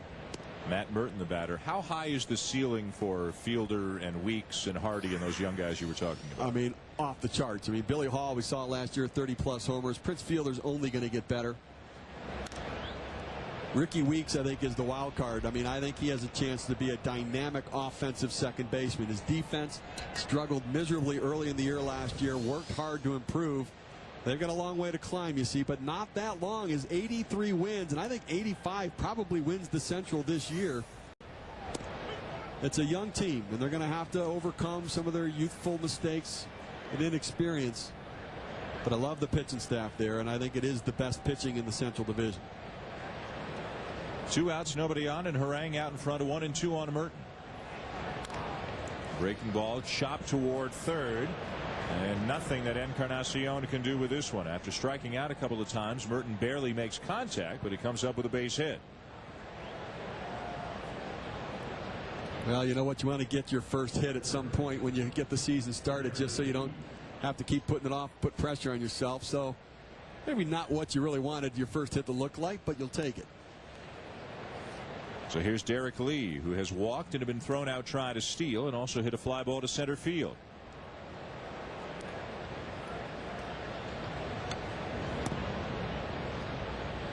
If Lee is healthy and Ramirez and Soriano, if they all have their typical seasons, you can kind of count on each of them for 35, 40 home runs. If Cliff Floyd can get healthy and be a factor, Michael Barrett's a good hitting catcher. The pieces are there. Jock Jones. There's a ball ripped into center field and in and out of the glove of Friel. Rounding second, heading for third, Merton. The throw off line skips into the camera bay. And Merton is being allowed to score, and Lee is going to be awarded third base. Well, Ryan Friel is a high energy player, and a lot like Carlos Zambrano, sometimes that energy can get you into trouble. The toughest ball in the game is the one hit directly at you, and he had it in his glove, but when he hit the ground, it pops out. And then when he spins, he doesn't pick up his target at third base in Encarnacion. He just turns and throws it as hard as he can. Throws it erratically. No chances of diving. Encarnacion goes for it and costs him a run. Again, you're up 3 runs there. You don't make the play, just get it back in the infield with 2 outs and try not to let a run score. Friel moving into center field. You saw Griffey, now the right fielder for the Cincinnati Reds. So it's a base hit, no RBI, error on Friel, allowing Merton to score and allowing Lee to come to third. The Cubs are on the board now, trailing 3-1. Those are the things that drive managers crazy, because it's not really a physical error. It turned into that. That's a mental error. 3-run lead. You've got to just turn, get it back in the infield, and let the runners be on base. Just outside at the knees, a ball and a strike on Aramis Ramirez. But when Ryan Friel makes errors, they're always errors of commission rather than omission. He's going to try to make the spectacular play. He's a trier. Yeah. Lunging for it. It's 1-2 now on Ramirez. When you look at Ryan Friel and you break down his game, he doesn't have great. I mean, he runs pretty well. I mean, 37 stolen bases is nothing to sneeze at, but he doesn't have great power. He doesn't have great strength. He's here because he's a gamer. He's a dirt player. He's a hard-nosed guy. He's a trier. And the tendency is at times, particularly on opening day, big crowds, is to over-try, and that can get you in trouble. 2-2. Now, David Ross right there better be careful, because he backhanded another slider in the dirt with a man on third base. You don't want that to happen. Keep it in front and knock it down. Say what you will about Pete Rose, who's in the ballpark here today, and how he conducted himself after his playing days ended, but boy, was he a trier as a ball player as well. There may not be a player in the history of the game who got more out of his God-given ability than Pete Rose. And the most amazing thing is, in a 162-game season, to put out that much effort every day, it can wear you down. I mean, to run out when you walk, to run to first base, it can wear you down over the course of a season, physically and mentally. And boy, nobody did it that well for that long. Ground ball to third, charged by Encarnacion. High throw brought down by Hatteberg to end the inning. A run for the Cubs to make it 3-1, but Adam Dunn, has already homered twice, is due up. Real gear for real fans. Go to ESPNshop.com. I changed my oil. Why worry about engine sludge? You can't see sludge coming, but it can rob gas mileage and hold your car back. Yeah, right. Castrol GTX has a powerful formula to stop sludge in its tracks. Give me a burger, fries. GTX's unique dispersants neutralize sludge for superior protection among leading 5W and 10W30s. And some extra napkins. Castrol GTX. It's more than just oil. It's liquid engineering. Traffic ahead. Incredible. You found a golf course near the conference. Awesome Chinese. Now you find me a way around traffic. I love you. Every now and then I get a little bit lonely and you're never coming around. Take Market Street exit. You're right. We'll just keep it professional, you know? Go everywhere, find everything. Fall hard for the new Wear 2 GPS at Avis.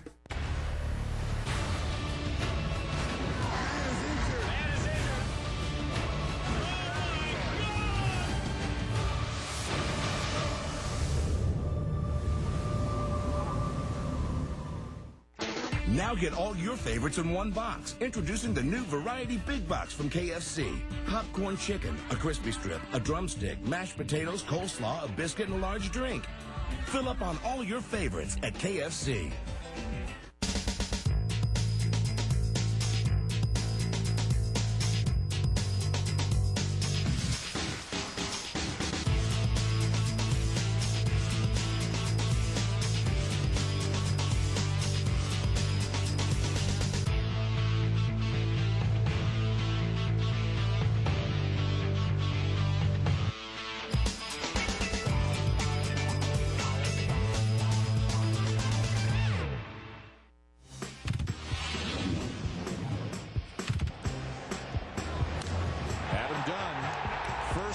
Two-run line shot into the seats to the right. Then he hit one even harder and further. His second time up, a deep drive to right center. 2 at-bats, 2 home runs today for Adam Dunn. A 3-1 lead for the Reds in the bottom of the 5th.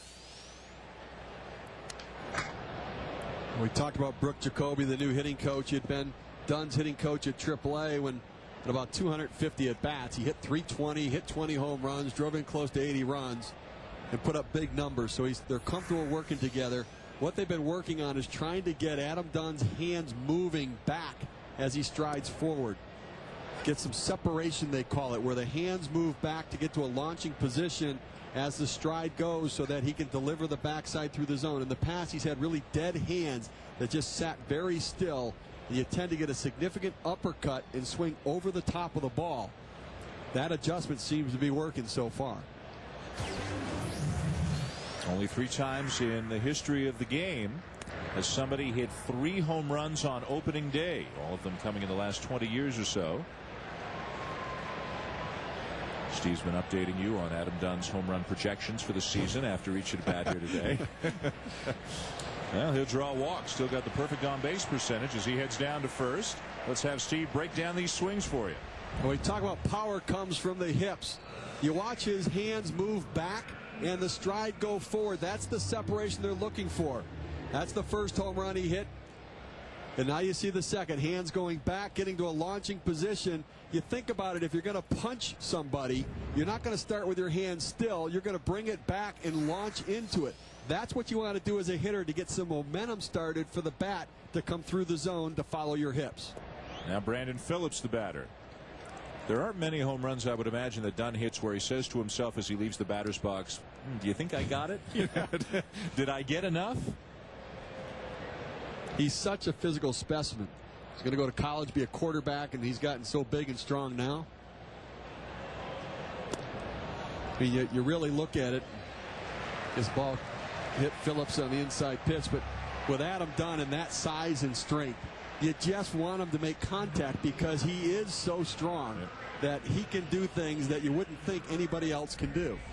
Interesting choices for Jerry Naron. He's got the 3 left-handed hitters, Dunn, Griffey, and Hatterberg, and he wants to separate them. So he wants one of them hitting second, one of them hitting fourth, one of them hitting sixth.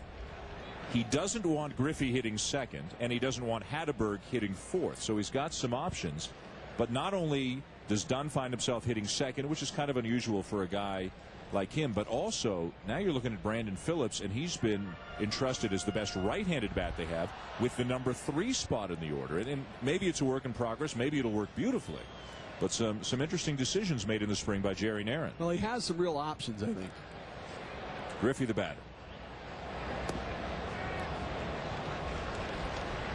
They just need to keep Ken Griffey Jr. on the field. I mean, you look at those numbers from last year, but I think only 109 games played. You factor that out a little bit to a full season of 140, and those are big numbers.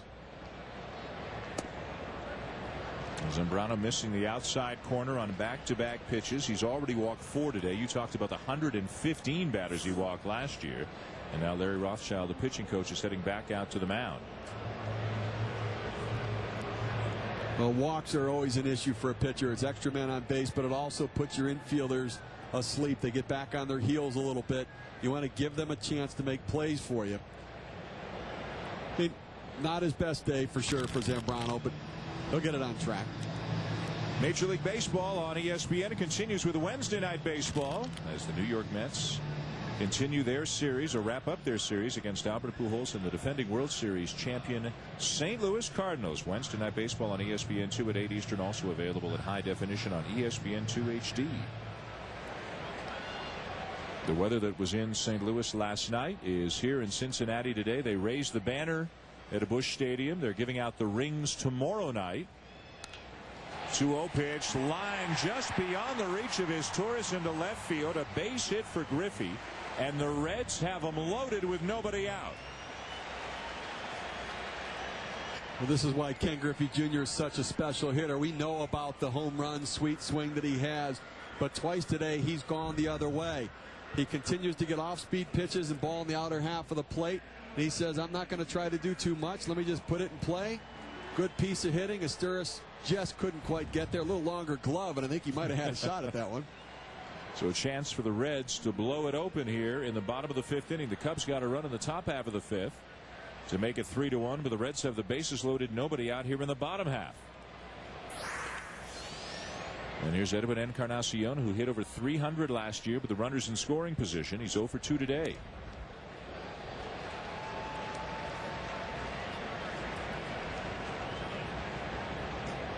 Aramis Ramirez looking into the dugout trying to find out where he's supposed to be playing. They've got him even with a bag right now at third. Dunn at third, Phillips at second, Griffey at first. Chopper toward third, Ramirez coming home, and they'll get the force at the plate. Well, Lou Piniella opting to play the infield back up the middle and in on the corners for the slow roller to try to get the out at the plate, and it paid off in this situation. Ball hit too slowly to get to. Double play still in order. Fielder's choice for Encarnacion, and here's Hatteberg, who's 0 for 2, a couple of ground balls to second.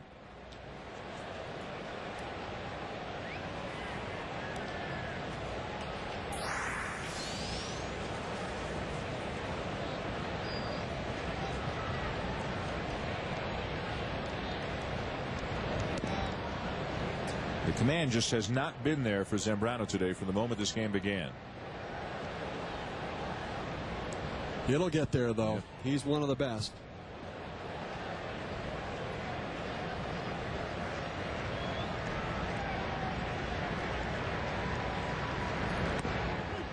At the knees for a strike, 1-1. Brandon Phillips, the runner at third for the Reds. Ken Griffey Jr. is at second, and Edwin Encarnacion is the runner at first. Bases loaded, 1 out. 3-1 Cincinnati, bottom of the 5th here on opening day. In the dirt, 2 balls and a strike. Barrett just saved a potential run. Sure did. Ball in the dirt there. That's a tough slider because it came up very short from home plate. And he slid across on the ground. You see him slide across to get himself and his body in front of it. Catcher's idea is I've got to get my chest in front of the ball to be able to knock it down so it doesn't ricochet off my thigh and go to the wall. 3-1. Now, if he doesn't get him, this is clearly going to be his last hitter. He's laboring right now out there and struggling to find the strike zone. Hatteberg's one of those guys that can work the count and look for a certain pitch. And there is activity in the Cub bullpen. Lou Piniella. Little frustration here on opening day. Ooh, Hatteberg did not like it, did not agree with it. Well, how about that? Bases loaded, 3-1 count. Throws a hard 2-seam fastball on the outside corner at 92 miles per hour. Full count pitch. Inside, ball 4. That forces in a run. 5th walk given up by Zambrano. 4-1 Cincinnati.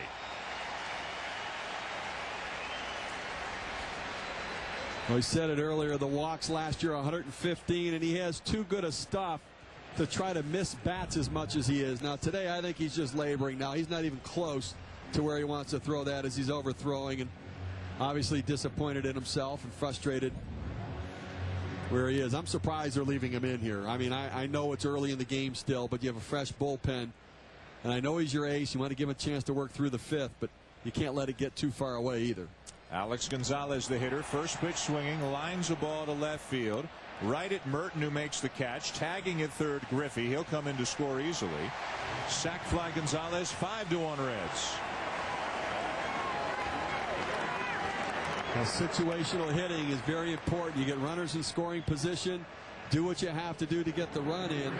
Gonzalez went up there looking for a pitch that he could get up in the air to get to the outfield, keep it off the ground, and avoid a double play. Got the pitch he was looking for and got the sac fly. 2 walks, a hit batter, a sac fly in this inning as the Reds score a couple of runs. They've scored in 3 of their 5 times at a bat against Zambrano, who's had a frustrating afternoon.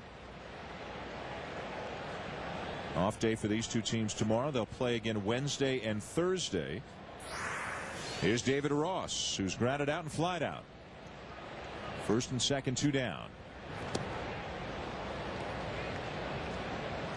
After Zambrano in that Cub rotation, a couple of newcomers, Ted Lilly and Jason Marquis. Lilly signed to a 4-year, $40 million deal. Marquis 3 years, $21 million. Lilly had a pretty good season last year in Toronto, a consistent 13 to 15 game winner. Keeps you in games. Marquis kind of a wild card. His ERA was over 6 last year, but you know, just a couple of years ago he was a very good starting pitcher.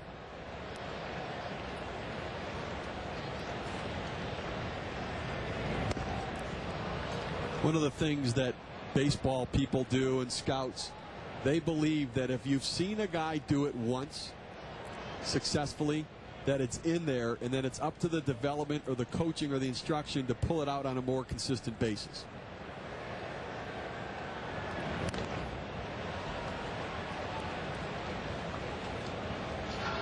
And we talked about how demonstrative and emotional Zambrano can be. He's given himself a lecture here after a pitch earlier in this sequence.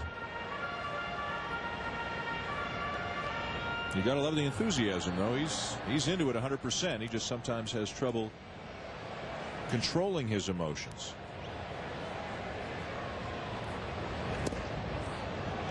Wanted that one. 2-2. Threw that one at 96 as well, the hardest fastball we've seen from him today. So he's digging down now, trying to make the pitches to get out of this jam to get a chance to win. Possibly a little bit low. Randy Marsh call behind the plate. Nice slider there as he gets Ross, and the inning is over. But 2 more runs across for the Reds, and their lead is up to 4.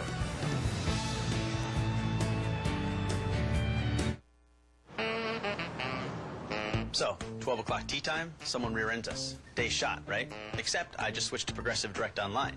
They gave me a couple of competitive prices. I picked Progressive and saved $400 a year. And I've been trying to tell these guys I also get their concierge service. So I drop off my car, pick up a rental, and we're gone. So I save $400 and our tea time. Fantastic.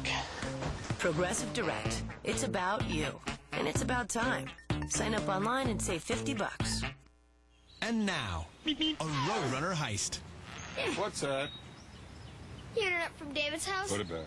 But the Roadrunner is so much faster than our phone line. Don't you want what's best for us? No. Honey, you too? Yeah, me too. Call 1-800-OK-CABLE and get your first 6 months for $29.95 per month with self-installation. Start something new with Roadrunner High-Speed Online from Time Warner Cable.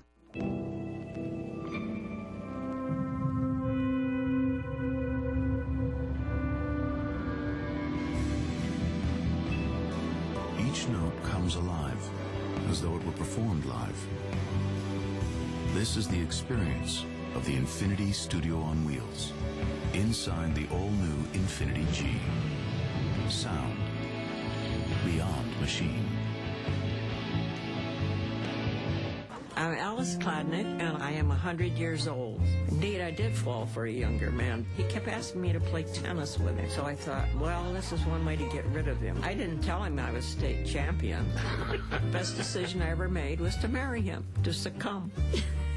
If you're lucky, you don't outlive love. And if you plan properly, you won't outlive your money either. Retirement Income Solutions from Genworth Financial can give you retirement income you can't outlive. Genworth Financial. Insurance for living, solutions for life. ESPN Opening Day, built by the Home Depot. Brought to you by Infinity, makers of the all-new 306 horsepower G, designed beyond machine.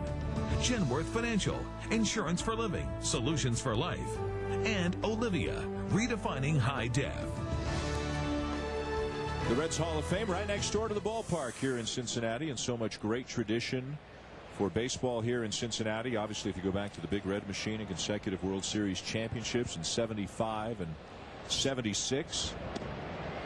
But there's as much history, and I mean way back, here in Cincinnati as there is in any baseball city, going all the way back to 1869.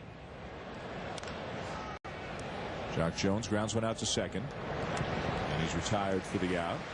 A note in the Reds media notes today, 1869, the Red Stockings, who later became the Reds, beat the Cincinnati Great Westerns 45-9 in the first ever professional baseball game. The Red Stockings, Steve, would go on to win their first 130 games in that season. I think my former partner Steve Stone pitched in that game, and I think he gave up 40 of the 45 runs. But he said, you know what, if his defense had made a couple of plays behind him, it could have been a whole different situation. There's Michael Barrett sending one into deep right center field, and there is Ryan Friel, and what he can do to electrify the fans here in Cincinnati. The Reds move Ryan Friel into center field because they thought he could cover more ground than Ken Griffey Jr.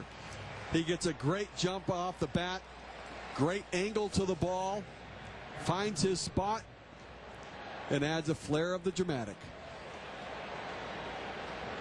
And trying to make up for the throwing error he committed a little bit earlier. 2 down quickly in the inning, and the batter is Mark DeRosa.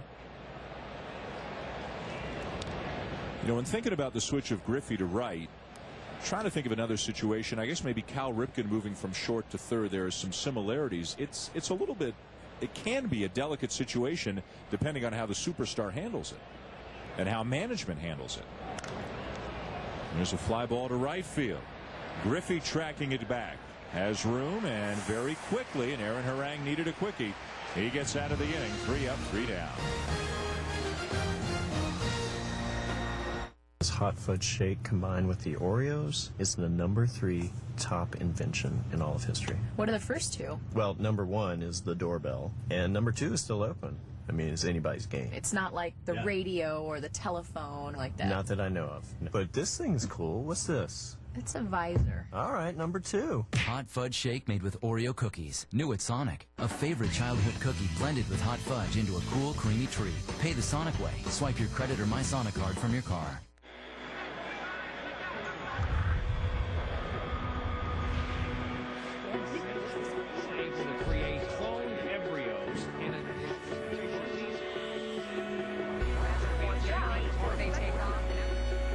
Demand for energy.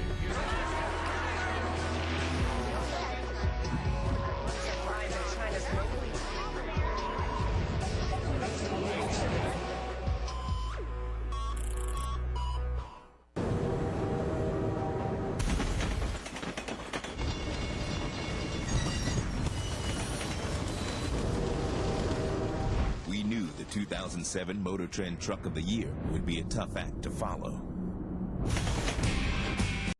So we took the lead instead.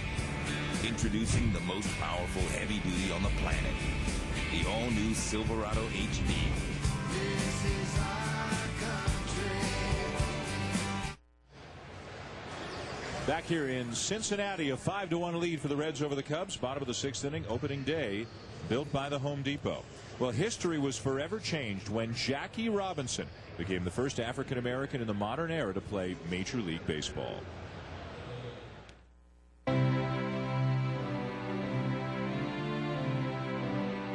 In 1957, 10 years after breaking baseball's color barrier, Jackie Robinson retired, having helped the Dodgers win 6 pennants and 1 World Series. But the former Rookie of the Year wasn't out of work for long, accepting an executive position with chock full of nuts. I am not going to come back to baseball as much as I love the game and as much as I appreciate what it has done for me, but I think my future now is in another field.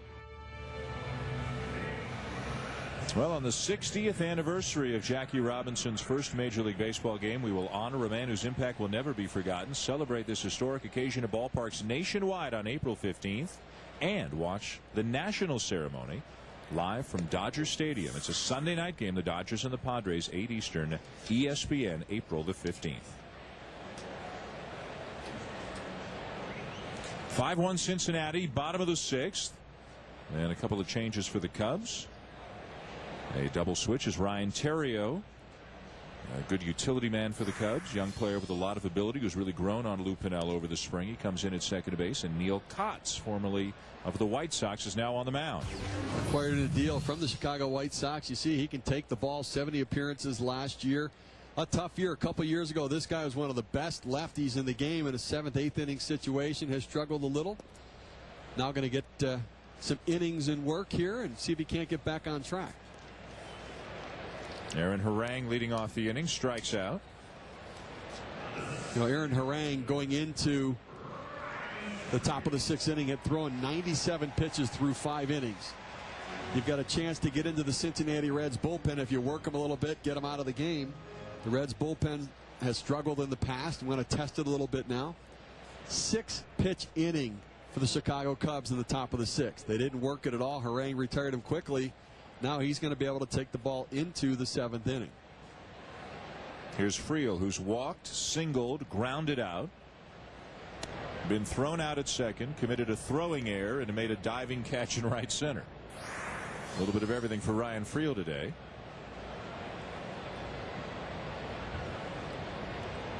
Now, what you were talking about, the Cubs not taking pitches, is that players just not having the understanding of the situation of the game and what it demands of them? I think that's it. I mean, I think you've got him on the ropes right now, and you know when you play the Cincinnati Reds, you want to get into that bullpen, especially when it's Harang and Arroyo. Not very efficient today. Harang 97 pitches through 5 innings. You know that this first opening day, he's got maybe one more inning in him if you work him and push him a little bit. Now they've gotten him into the 7th inning. You've got to work the count and take pitches. On the appeal, he didn't go, and the count is now full on Friel. Well, in recent years, and granted there's been a lot of turnover on this Cub team, they've been a team that has frustrated a lot of people, their managers, their fans. They've had some great starting pitching at times and a lot of power at times. As Friel hits the ball to left field and deep, Merton back, and it's over his head. Friel digging for second. Merton struggling a little bit to pick it up. Big turn, and Friel heads back to the safety of second base. The relay was dropped, so he might have had a chance, but Friel deciding not to go, and he'll settle for a double and get another ovation. Well, speed is a tool that helps you two ways. It helps you on defense, and we've seen that with Ryan Friel. Now it also helps you on offense with stealing bases and also putting pressure on the defense. You see Merton move as the ball didn't kick as far from the wall as he had hoped, and the relay throw comes in, and they try to rush it because they hear the crowd roaring that Friel may go for 3. Big hard turn. Good idea stopping at second base, though. No guarantee to be sticking around, although with Adam Dunn at the plate right now, what he's done today. Dunn slams his bat down after that swing, feeling he missed an opportunity for another home run as Soriano has his first play of the afternoon, a routine fly ball to left center. Well, I'm going to have to recalculate the home run totals for the year now. It's just 2 out of 3. He's trending down, isn't he? He is. Rapidly. Ball up in the zone there, and again couldn't quite get caught up to it on that high pitch. That's a pitch he has to take. You know, for a guy, now listen, I like that he's being aggressive and you hit a couple home runs, but that's the kind of pitch up in the zone. Let him bring it down a little bit because he is a low ball hitter. Here's Brandon Phillips. He struck out, walked, and been hit by a pitch. Interesting with a runner at second and 2 down to be thinking about that. Yeah, I don't like that at all. You're the number 3 hitter, and listen, I like Ken Griffey Jr. batting 4th as well, but you're batting 3rd right now in a position to drive in runs. A bunt doesn't do you any good right here. You got to try to drive them in. Pitch in on his hands, and he pops it up for Derek Lee to end the inning. So a double by Friel, but nothing more. 5-1 Reds.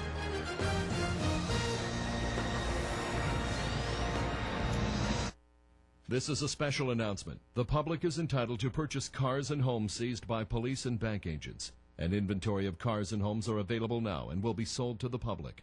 Call now 800-686-0699. Cars available from $500. Homes available from $199 a month. Down payment assistance available for those who qualify. For listings in your area, call 800-686-0699. That's 800-686-0699. Just a few years ago, we wanted patients to be able to interact with their doctors online. The only reason they couldn't was slow dial-up internet from the phone company.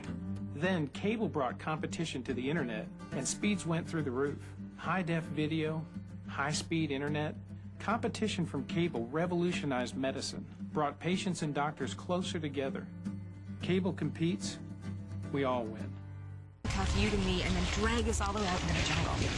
Wednesday. I hope you're not going back for Jack. Excuse me? This jungle The reason Jack told you not to come back will rumble. is because you broke his heart.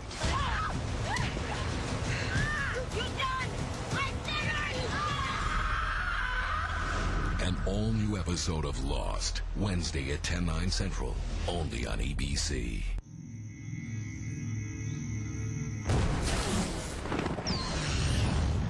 Fast is violent. Fast is gritty. Fast is explosive.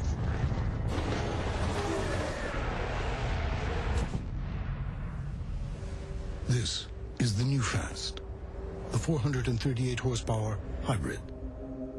This is the pursuit of perfection.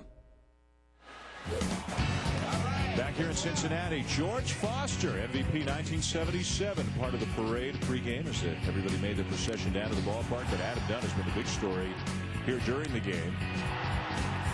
2 home runs came in his first 2 at-bats. Aaron Harang's had a very nice afternoon. You saw Josh Hamilton briefly. He has yet to appear in the game, but a chance he could come in as a pinch hitter, maybe a defensive replacement for Adam Dunn. And again, Hamilton, that compelling story from the spring, overcoming his demons, and had a great spring, made the team as a Rule 5 pick, and he's expected to get a lot of time this year. The Reds think that he has a chance to be a great major league player, and you figure they'll rest Friel every now and again, and you figure they'll rest Griffey every now and again, and they're going to find some opportunities for Josh Hamilton. I think he's going to get a lot of opportunity to be a defensive replacement for Adam Dunn in left field and get himself some at-bats. You know, managers early in the season want to try to get everybody in, to get there first, to get some at-bats, to start to get comfortable back in the big leagues. His Torres lifts a lazy fly ball to left center. Friel there for out number 1. Aaron Harang had to work awfully hard in the 4th and 5th innings. Gave up a run on 4 hits in those 2 innings. Threw about 50 pitches between those 2 innings, but then had the 6-pitch 6th. And now gets a quick out here to open the 7th. Well, this is why you throw 234 innings. You find a way to battle through some tough innings and get a couple of quick ones. And quality start for him today. Now Ryan Theriot, utility guy for the Cubs, who carries 5 gloves with him at all times. A natural shortstop, as so many infielders and utility guys are when they were younger. Probably, as you said earlier, probably figures to play more second base than anything, but he can play some outfield too as well for the Cubs. Well, Lou Piniella has some options and some versatility. I mean, Mark DeRosa is a guy who's long been a jack of all trades and can play multiple positions. Had a big year in Texas at second, but could play some outfield.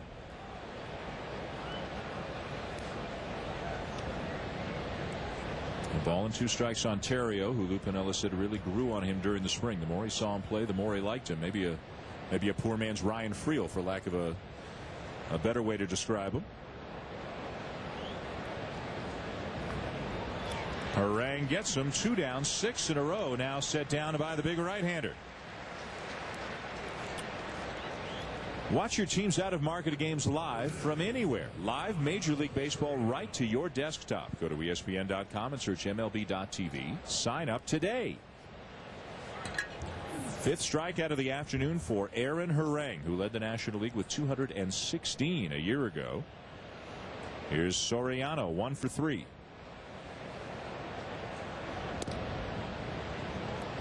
The reason Harang gets so many strikeouts is his slider. It's an out pitch. He'll throw the fastball in a spot in a certain location, and he'll come back with the slider, starting at exactly the same spot and breaking it out of the zone. A high fly ball to right field. Griffey another play, and Harang has another 3 up, 3 down inning.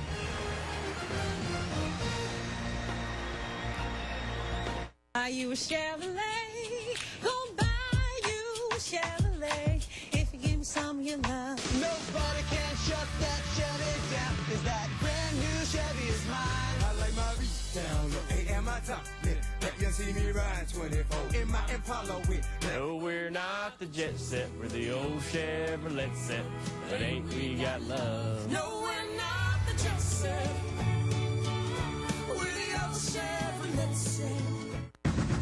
It has a 6-liter, 48-valve V12 engine with 510 horsepower, electronic active roll suspension, custom leather seats with 6 levels of massage, a voice command navigation system, and it all means nothing unless you have the right tires. For drivers who want to get the most out of their cars, it's Bridgestone or nothing. Some guys like to relax in a leather recliner. But to others, there's nothing better than cardboard on concrete. Valvoline, 100 years under the hood.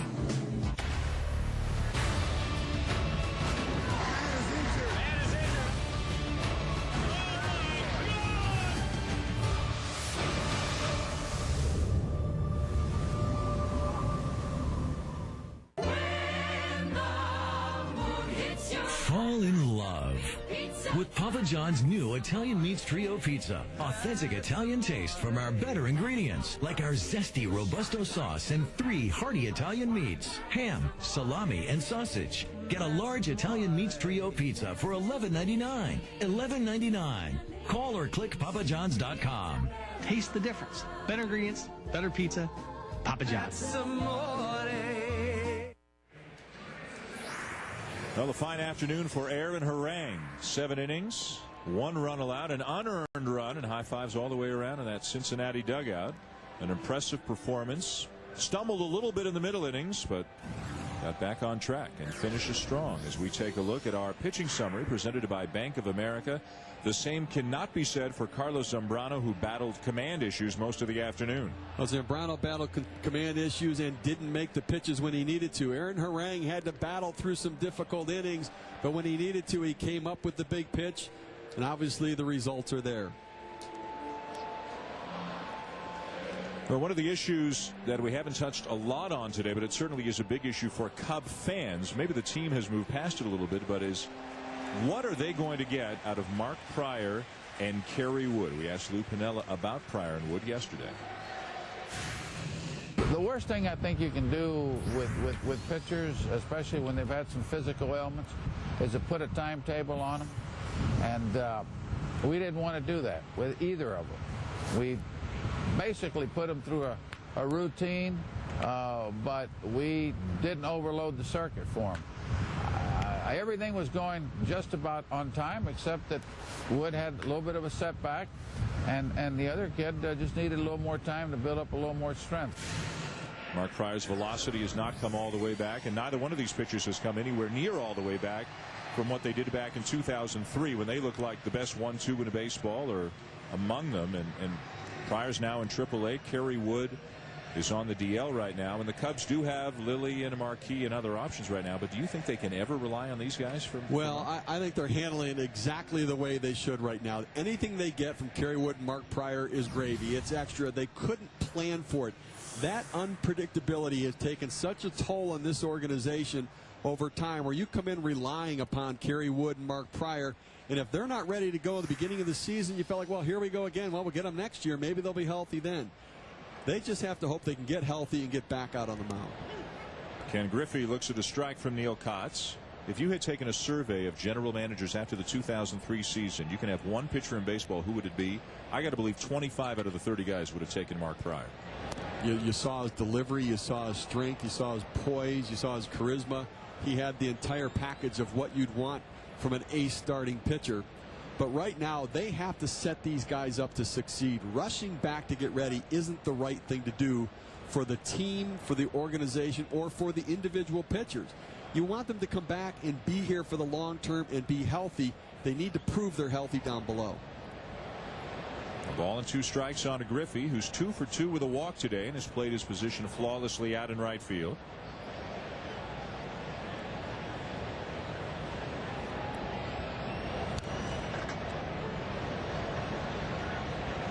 Let's take a look. Nothing out of the ordinary, but he looks pretty comfortable. He does look comfortable. He says, look, I'm a baseball player. Now, he had to run some balls down, but, he has such good instincts in the outfield. He gets a good jump and takes direct routes to the ball.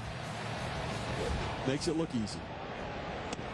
Do you think one of the challenges will be that Friel out in center is supposed to be the take charge guy, and Griffey knows Friel's running 100 miles an hour for every ball, that Griffey may have to back off a little bit on some balls in the alley?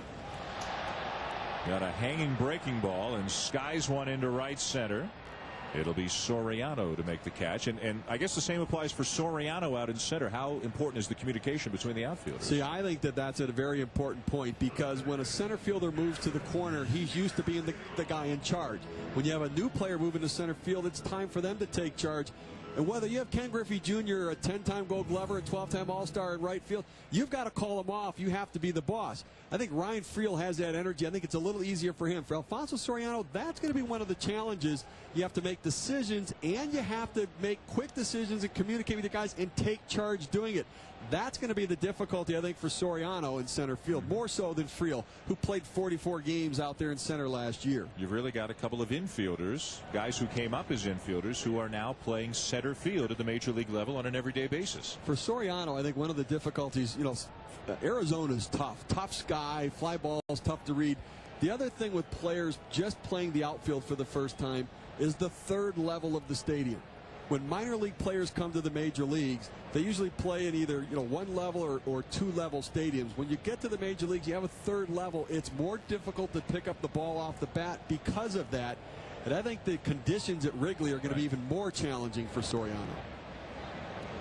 Everybody says that playing the outfield at Wrigley may be tougher than any other ballpark because of the winds, and the sky can be tough there, and the ivy. There are just some out of the ordinary things about playing there.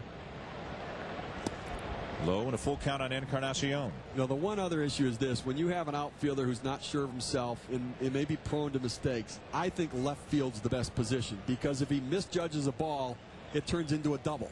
In center field or right field, those mistakes are triples. That one extra base can make an awfully big difference during the course of a season. Well, the issue for them is Merton's a left fielder. Floyd's a left fielder.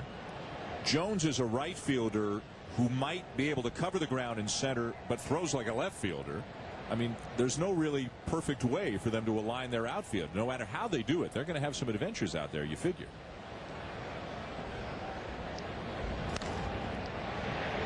Into left field, a base hit for Encarnacion. He's 1 for 4.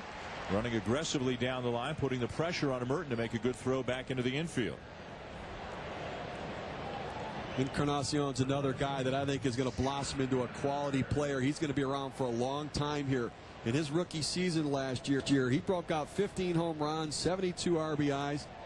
Solid defensively. He's going to improve a little bit. He made some throwing errors at times by rushing his throws, but a good young player and a position player the Reds are developing to build around for the future.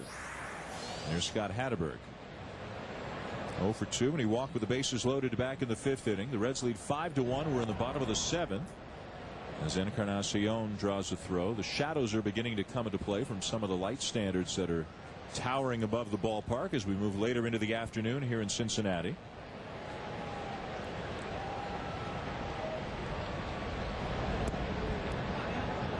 I go back to that 6th inning where I think the Cubs let Aaron Harang off the hook. He had thrown 97 pitches through 5 innings, and he got through the 6th inning with only 6 pitches. The bullpen's a major issue for the Cincinnati Reds. There's some question marks there. Guys who haven't performed that well in the past are just learning how to pitch here at the major league level. Plus, remember, it's opening day. That first outing, guys come in with jitters. They're a little nervous. You want to get a reliever in there. Aaron Harang was comfortable. You let him settle in a little bit. That 1 inning extra work, I think, is a big difference in this game for the Reds. Harang pitching instead of the bullpen. Hatteberg takes high, and the count is now 2-0. Well, for Cincinnati to have a chance at contending, you've got to figure that Harang and Arroyo probably have to duplicate what they did last year, because the rest of their rotation brings with it a lot of uncertainty. Popped up down the third baseline, draws a trio of Cubs, and it's Merton making the catch as Ramirez and Merton nearly collided. Let's get an update from Scott Reese. All right, Dan, we had some late game drama in Philly. 3-3 Braves and Phils, 10th inning, and Edgar Renteria off of Ryan Madsen. Second home run of the day for the Braves shortstop. Proves to be the game winner. 5-3. Braves are victorious on opening day. Dan? Well, Scott, you sure get the feeling there are going to be games between the Braves, Phillies, and the Mets all season long with all kinds of dramatic endings. As Atlanta wins there, Lou Piniella takes the ball from Neil Kotz. And we'll go to his bullpen for Michael Wirtz. We'll tell you all about it after this. It's illegal to pick those. It's a deer. Wait here. Hey, buddy. How are you?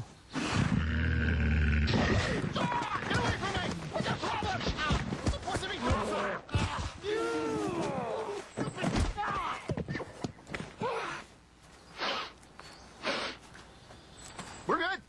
You're so awesome. Yeah, I know. Let's go pitch a tent. Powerful odor and wetness protection. Right Guard Sport. Never get caught off guard. For Nick and his new family, we need a bigger place. It was the perfect house. It's a really amazing place to raise a family. until they moved in. You got dry rot. Dry what? From the producers of Are We There Yet? I need my floors back. Termites, Nick. Straight up had to go. Get off my property. Ice Cube. I don't know karate, but I know crazy. Are We Done Yet? Be careful. I got this. Lady Peachy opens everywhere Wednesday. With football season over, the Pittsburgh Steelers have some time to relax. Kick back, take a breather. All that unwinding sure makes them hungry. Hungry enough for Campbell's Chunky. Party meals packed with big chunks of beef, chicken, or sausage. Savory soups and chili to feed an NFL-sized hunger. The kind you get from just lying around. Campbell's Chunky. Meals that fill you up right. Back here in Cincinnati, for those of you watching on ESPN2, for those of you over on ESPN, getting Boston and Kansas City. We've had a good pitching performance from Aaron Harang here today at the Great American Ballpark, and a couple of home runs from Adam Dunn. And the Reds have looked pretty good here today, leading 5-1. We've seen Ken Griffey in right. We've seen Alfonso Soriano in center. We've had all kinds of things to talk about, and just a beautiful day for baseball opening day here at the Great American Ballpark. New pitcher for the Cubs, right-hander Michael Wirtz comes on with a runner at first, 2 down, 5-1. The Reds lead in the bottom of the 7th. Wirtz came up last year, had a lot of success for the Chicago Cubs, struggled miserably this spring.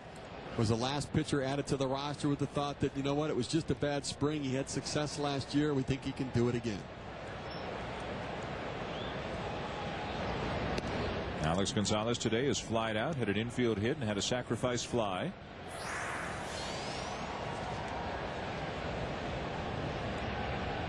Reds got 2 in the first on the home run by Dunn. A solo shot from Dunn in the 3rd. And then Hatteberg and Gonzalez picking up the RBIs in the 5th.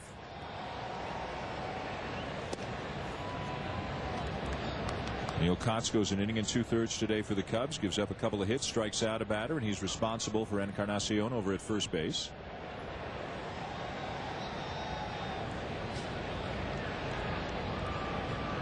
Carlos Zambrano, 5 innings, 6 hits, 5 runs, all earned. He walked 5 today as well. It was a struggle for Zambrano. Well, it was a major struggle for Zambrano as he couldn't command his pitches. Looked like he was kind of cutting across his body with a lot of his delivery and overthrowing a little bit, the emotions of the day. And there's a walk issued to Gonzalez, pushing Encarnacion up to second base. Let's take a look at Zambrano's afternoon and some of his reactions to the problems that he went through.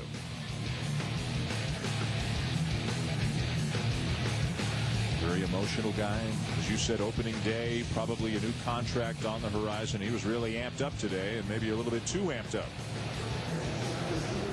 Well, one of the rules is when the pitcher's like that, don't talk to him. Just let him settle down a little bit before you go up to him, pat him on the back. Especially when he's 6'5", 260. Yeah. It'll be interesting to see as we watch Lou Piniella. I mean, the years in Tampa Bay, you knew they weren't going to win. He just really didn't have a chance to compete with the kind of talent that he had. But whether he's the old Lou Piniella or just an older, mellower Lou Piniella, and how much the players take on his personality. I'm not sure mellow is. I mean, I know he's describing himself as having mellowed a little bit, but I just don't see it. He's still very competitive. A lot of energy, a lot of enthusiasm.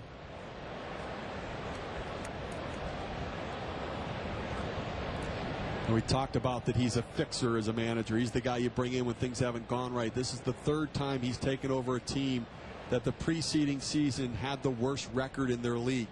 He's a guy you bring in to turn things around, to bring in new energy. Had success with the Yankees, won a world championship, of course, right here in this town. 1990 with the Reds, had a great run with Seattle. They never got to a World Series, but just a great run, including a team that won 116 games, and then, of course, struggled with Tampa Bay. Oh, yeah, a pretty good player as well. A very good hitter, Rookie of the Year back in 1969 with Kansas City. Just, he's baseball through and through. He's been in the playoff 10 times, 5 as a player and 5 as a manager. So he knows what it takes to get there. He's been in the large markets. He's dealt with stars and kids throughout his career.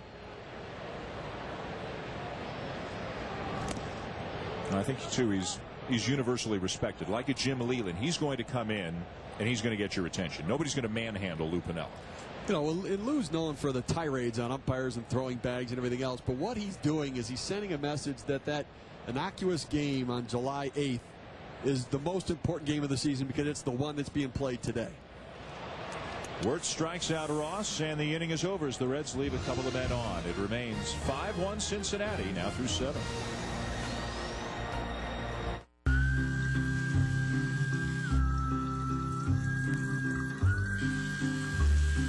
Don't forget about us, TV.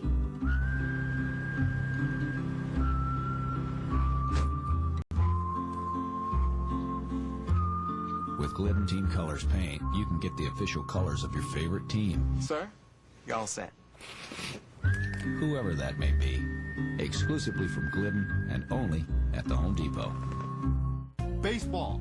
It's about loyalty. It's about dedication. It's about being champions. Tradition. It's about never giving up. It's about never giving up. Never, ever. It's about the ballpark. It's about superstition. It's about recognition. It's about heroes. It's about friendships. It's about family. It's about teammates. It's about history. It's about doing what it takes to win. Authentic Major League Baseball jerseys, hats, and accessories, all at Dick's Sporting Goods. For a complete lineup, visit dicksportinggoods.com. No matter what the label looks like, no matter how you say it,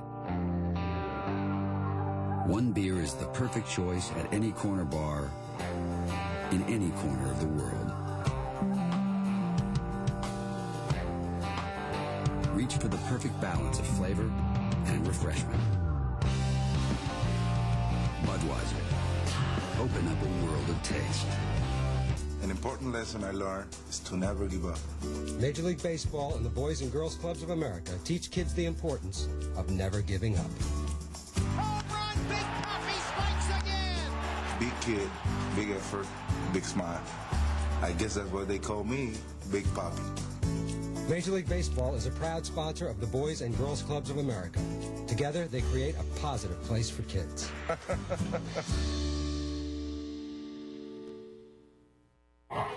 ESPN Opening Day is built by the Home Depot.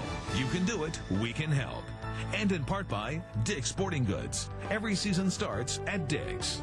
And Budweiser, the perfect balance of flavor and refreshment. Open up a world of taste.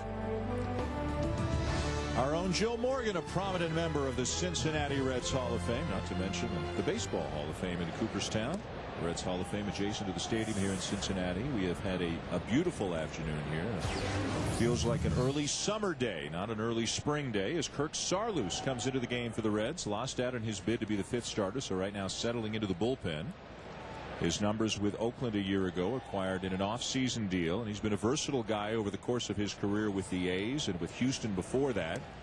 Basically taking the ball whenever he's asked to take the ball and working in a variety of different roles. His value is versatility, the ability to start a game if you need it or give you 3 or 4 innings in the middle of a game. And it looks like today to get the 8th inning as well.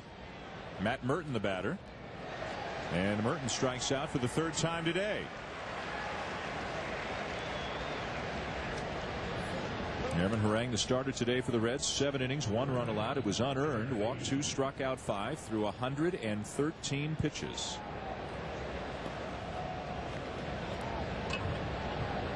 Now Derek Lee.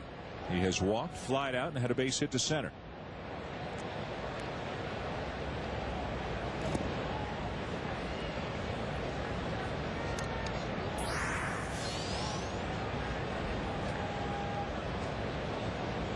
Just 50 games played last year for Lee because of the wrist injury. Off the outside corner, 2 balls, no strikes on Derek Lee. He talked earlier what a tough season it was physically for him, and his daughter obviously diagnosed with a rare disease. Congenital eye disease, and something only affects about 3,000 Americans. So Derek Lee has started a foundation called Project 3000 to try to raise awareness and funding to try to find a cure or help with treatment. And A couple of his teammates, Michael Barrett, Ryan Dempster, made sizable donations to the cause. And you can only imagine, I mean, we're both parents, you can only imagine a phone call changes your life just like that. When your daughter says, hey, there's something wrong with my eye, you go to the doctor and it's, you know, anything but what you expect. Right field, and it's going to be over the head of Griffey and off the wall on the fly. It'll be a very long single for Derek Lee. Let's get another update. Back in the studio, here's Scott Reese again. All right, Dan, the Dodgers and the Brewers and the home team from start to finish in control. Ben Sheets gets Russell Martin to end it. How about a two-hitter on opening day? Sheets goes the distance. Brewers win 7-1, guys. Now you talk about a guy who can be a difference maker if he's on, if he's healthy. 3 years ago, I guess it was, he had some extraordinary numbers. I think he was 12 and 14. That wasn't the extraordinary part, but the innings, the hits, the walks, the strikeouts. If he's healthy, he's a true number one. I mean, he's like 235 innings, 235 strikeouts, and 11 walks. I mean, he has that much command and control. Ramirez hits a bouncer down to third. Nicely played by Encarnacion to get the out. Lee into second, 2 down. There's been a lot of talk during the spring down in Sarasota where the Reds train that Encarnacion has worked very, very hard to improve his defense, and we've seen some good plays here today. Well, a young man committed to his career, and Juan Castro, the utility infielder, has really kind of started to be his mentor a little bit as they work to try to improve defensively, and had throwing problems in the past. They've worked with his footwork, and they think he's going to be a solid defensive player. 2 outs, a runner at second, 5-1 Reds here in the 8th, and the batter is Jock Jones. Jones today 1 for 3.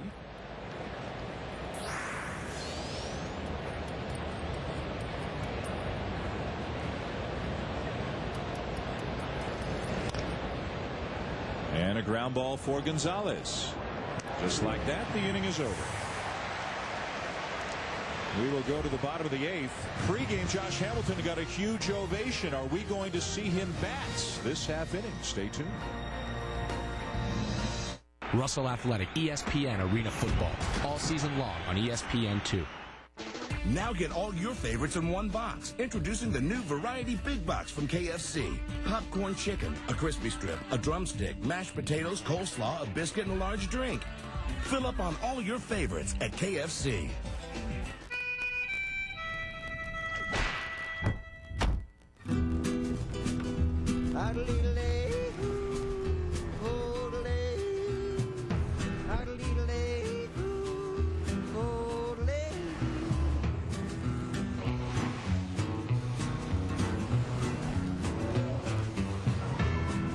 Separate yourself from the herd.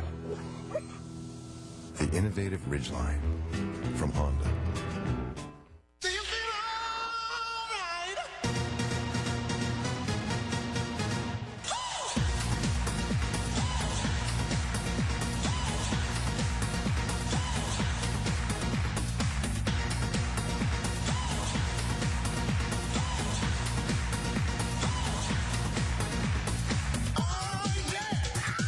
XM, 170 channels to find what turns you on, including Major League Baseball, every team, every game.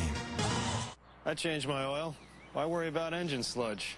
You can't see sludge coming, but it can rob gas mileage and hold your car back.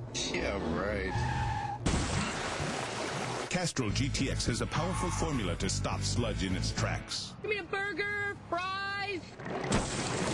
GTX's unique dispersants neutralize sludge for superior protection among leading 5W and 10W30s. And some extra napkins. Castrol GTX. It's more than just oil. It's liquid engineering.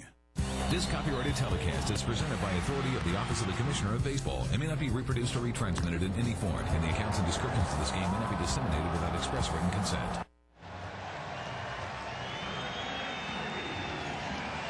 Well, we're going to see Josh Hamilton make his Major League debut. The crowd now just getting aware of it, and they're now starting to stand and cheer. But what a moment this has to be for this young man. First overall pick back in 1999. Has barely played the last 4 years. Drug and alcohol addiction, multiple suspensions, injuries. And just to be standing on a Major League field on the verge of making his Major League debut, you can only imagine what he is feeling on the inside right now. Lou Piniella, meanwhile, when he saw Hamilton come out, he came out to make a pitching change. He has taken out Michael Wirtz and brought in a left-hander. Will Oman is going to pitch, so Hamilton will have to wait just a minute or two longer before he can make his major league debut. He was the natural, the All-American kid, both in terms of his personality and his ability, until it all went wrong. You talked about it after a car accident. He got hurt, he got bored, he didn't know what to do. All of a sudden, drinking and drugs and tattoos, and almost lost his life, almost lost his career, and here he is on a major league field in uniform for the first time. I mean, it's an absolutely remarkable story. I mean, you know, he got married through this and separated, and back with his wife, and the support from his father-in-law, dealing with a lot of the drug dealers that were out there. I mean, this story is something that movies are made of. Yep. It's absolutely special, but the perseverance of this kid is something that should be rewarded. Certainly the fans recognize it here. What an inspirational story, and everybody's rooting for him, not only to succeed on the field, but to succeed in life. An outfielder with a cannon for an arm, can play all three spots. Hit over 400 in the spring with power. Anybody who was around the Reds down in Sarasota said he was the best player they had. There are the numbers from last year. 15 games in a low A league. That is the extent of his baseball over the last 4 years. And he hit 400 in the spring, and look at this ovation.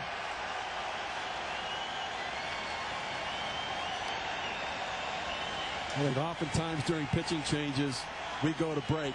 We stayed here, so the umpires are waiting for us to get back. And you know what? All the much better for the kid to get the crowd cheering for him. Now 25 years old. A day that, quite frankly, he and many others thought would never come. Takes a breaking ball down and away for ball one.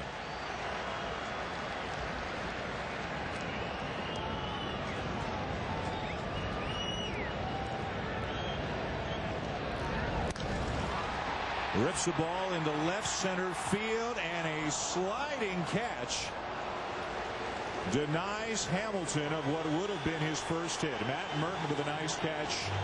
The crowd, they don't care one bit. A big ovation for Josh Hamilton and a big smile for him, even though he made it out. And I think everybody's got to be rooting that that's the first of many, many major league at-bats for Josh Hamilton. If he can stay on the right path and not only fulfill his potential, but just get his life in order and keep his life in order. Now Friel. You know, when you look at Josh Hamilton's story, I think one of the things to be learned is he had extraordinary physical talent, and he still does. But oftentimes with young players, the physical abilities are developed much further than the emotional and mental abilities to cope with the lifestyle and the life. And I think that he got caught in that. And fortunately for him, he's been able to fight his way back out of it. He should be rewarded for it. And I hope that this thing works out so well for him. I mean, you look, a young guy staying on the ball, getting a lefty on the mound your first time up, driving it in left field. And clearly Matt Merton's not one for the storyline here. Right. Come on, Matt. Get it on the short hop. Friel chases a bad ball down in the dirt. Baird will complete the strikeout down to first, 2 down. Well, back to Hamilton. We sat down with him yesterday and asked what in his mind would constitute a successful season. It already is successful. You know, if I stay clean, which I don't have any doubts that I'll do, that I won't stay clean, is just have fun, soak it all in, enjoy every minute of being out there, being around other professionals who've been in the game a long time, and just trying to learn from them. Was lined out to left field in his first major league at bat. Last year, for a while, he was raking fields. He was raking baseball diamonds. He was just trying to do anything he could to stay clean, to get his life back together. You talked about how he separated and got back together with his wife. They have 2 young children. One is hers from a previous relationship. The younger one is theirs together. And 25 is a lot different than 18. He looks into the eyes of his little girl, he says, and he realizes the responsibility he has, not just to himself. He's got to stay clean. And it's an amazing story where he hit his lowest point. His grandmother took him in, got him through the tough times. When she got sick, he wouldn't leave the house until he knew she was better, taking care of her. I mean, it really is an unbelievable story. And to me, the baseball part of it is secondary, but even more remarkable how a player who has only played 15 games at the low levels of Class A has these skills and abilities to compete at the major league level. Dunn is gone and the inning is over. We're through 8 in Cincinnati. Josh Hamilton has made his major league debut. He made it out, but he doesn't care. He's in the big leagues, and the smile reflects how happy he is. Bargain Network, the place to find real bargains. Buy cars from bank and government seizures. This car sold $500. This car sold $800. IRS, DEA, repos, impounds, and more. This car sold $500. Find thousands of cars and homes available right now in your area. Foreclosed homes and distressed properties are selling for as low as $199 per month. VAs, FHAs, HUDs, repos, and more. For current listings in your area, call now. 800-223-8488.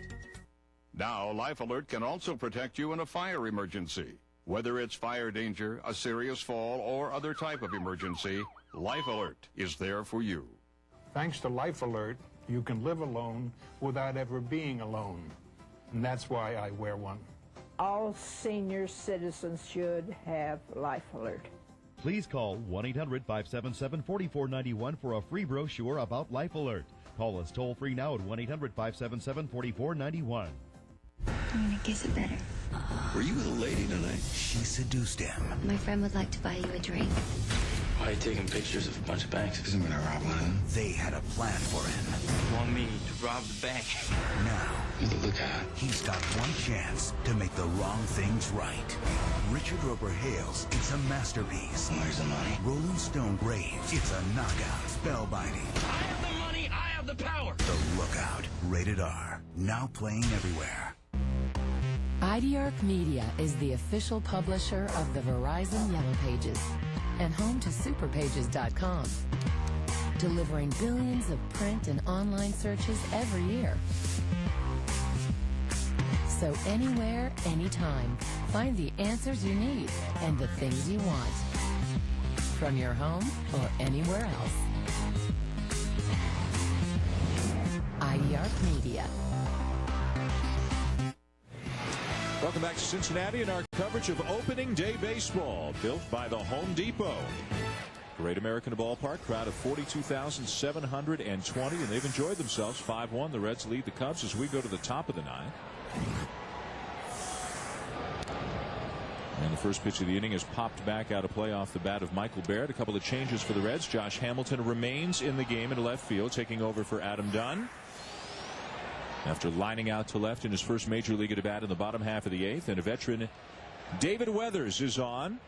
Get a little work in here on opening day. He figures to be perhaps a co-closer, at least initially, for the Reds. They're in a state of flux right now in their pen. Fly ball to center field for out number one as we go to Scott Reese for an update. All right, Dan, over on ESPN, the Red Sox and the Royals. Some trouble for Curt Schilling in the first. He's got a 1-0 lead. He strikes out rookie phenom Alex Gordon with the bases loaded, but then with 2 outs, ball 4 to Ryan Sheely, forces home a tying run. It's early, second inning of a 1-1 game. Highlights of all the day's action on Baseball Tonight after your game, guys. And Scott, it looks like Curt Schilling will be on the mound for the Sunday night game this coming week from Arlington. Sunday night, 8 p.m. as the Red Sox take on the Rangers. Here's Cliff Floyd, the former Met, coming back from the Achilles surgery in the offseason. And they're easing him back into action, but he hit well in the spring. And a guy, when he's healthy, Steve, you know, that's a potent bat. Not this time. Pop up on the right side of the infield. 2 down. Cliff Floyd coming off the bench is not a bad guy to have. He's going to give some production to the Cubbies this year. Numbers on David Weathers, a dozen saves a year ago. He and Mike Stanton, the righty-lefty tandem right now for the 9th inning. Eddie Guardado's on the DL, surgery last year. They're hoping to get him back midseason. Well, would you say the folks have had a good time here on opening day? 70-something degrees, not a cloud in the sky. Adam Dunn, a couple of homers. Aaron Harang, 7 strong. Josh Hamilton, a major league debut.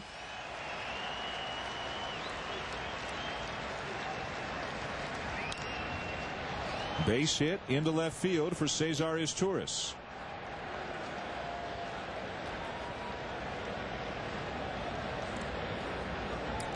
More action coming your way later tonight here on ESPN2 as opening day built by the Home Depot continues. Johan Santana and the Twins taking on the Orioles at 7. Then at 10 Eastern, it'll be Texas against the Los Angeles Angels of Anaheim. Both games available on ESPN2 and ESPN2 HD.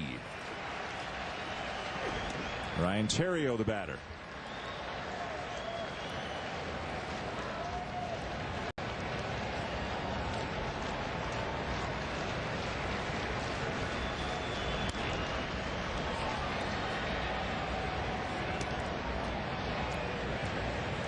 Throwing all the good things for Reds fans for the day. Throwing about 75 and sunny in early April. We understand it's going to change in the next 48 hours or so, so enjoy it while you can. Grounded up the middle. Gonzalez the flip on to Phillips, and Cincinnati wins on opening day. Well, exactly the type of day the Cincinnati Reds want, and the way they're going to win, with the pitching riding the shoulders of Aaron Harang and the big power of Adam Dunn. A lot of good things for the Reds today. The Cubbies looking to regroup for Wednesday game. The Reds beat the Cubs 5-1 here on opening day at the Great American Ballpark. We'll be back with more right after this.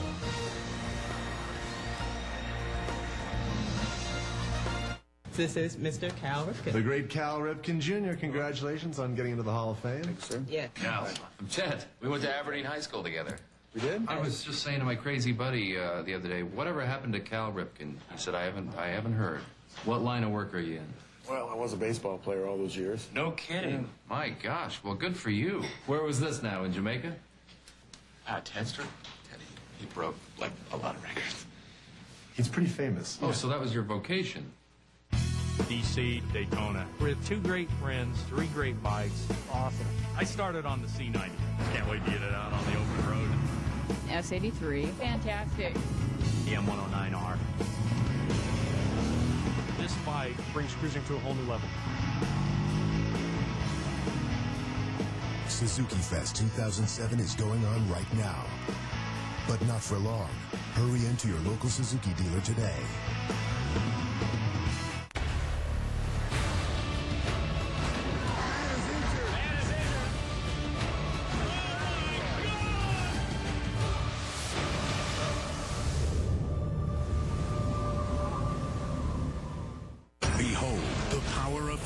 Gillette Fusion Power Phantom. Fusion Power is so advanced you barely feel the blades. Turn it on. Soothing micropulses help you reduce friction and increase razor glide. You'll really feel the difference. Gillette Fusion Power.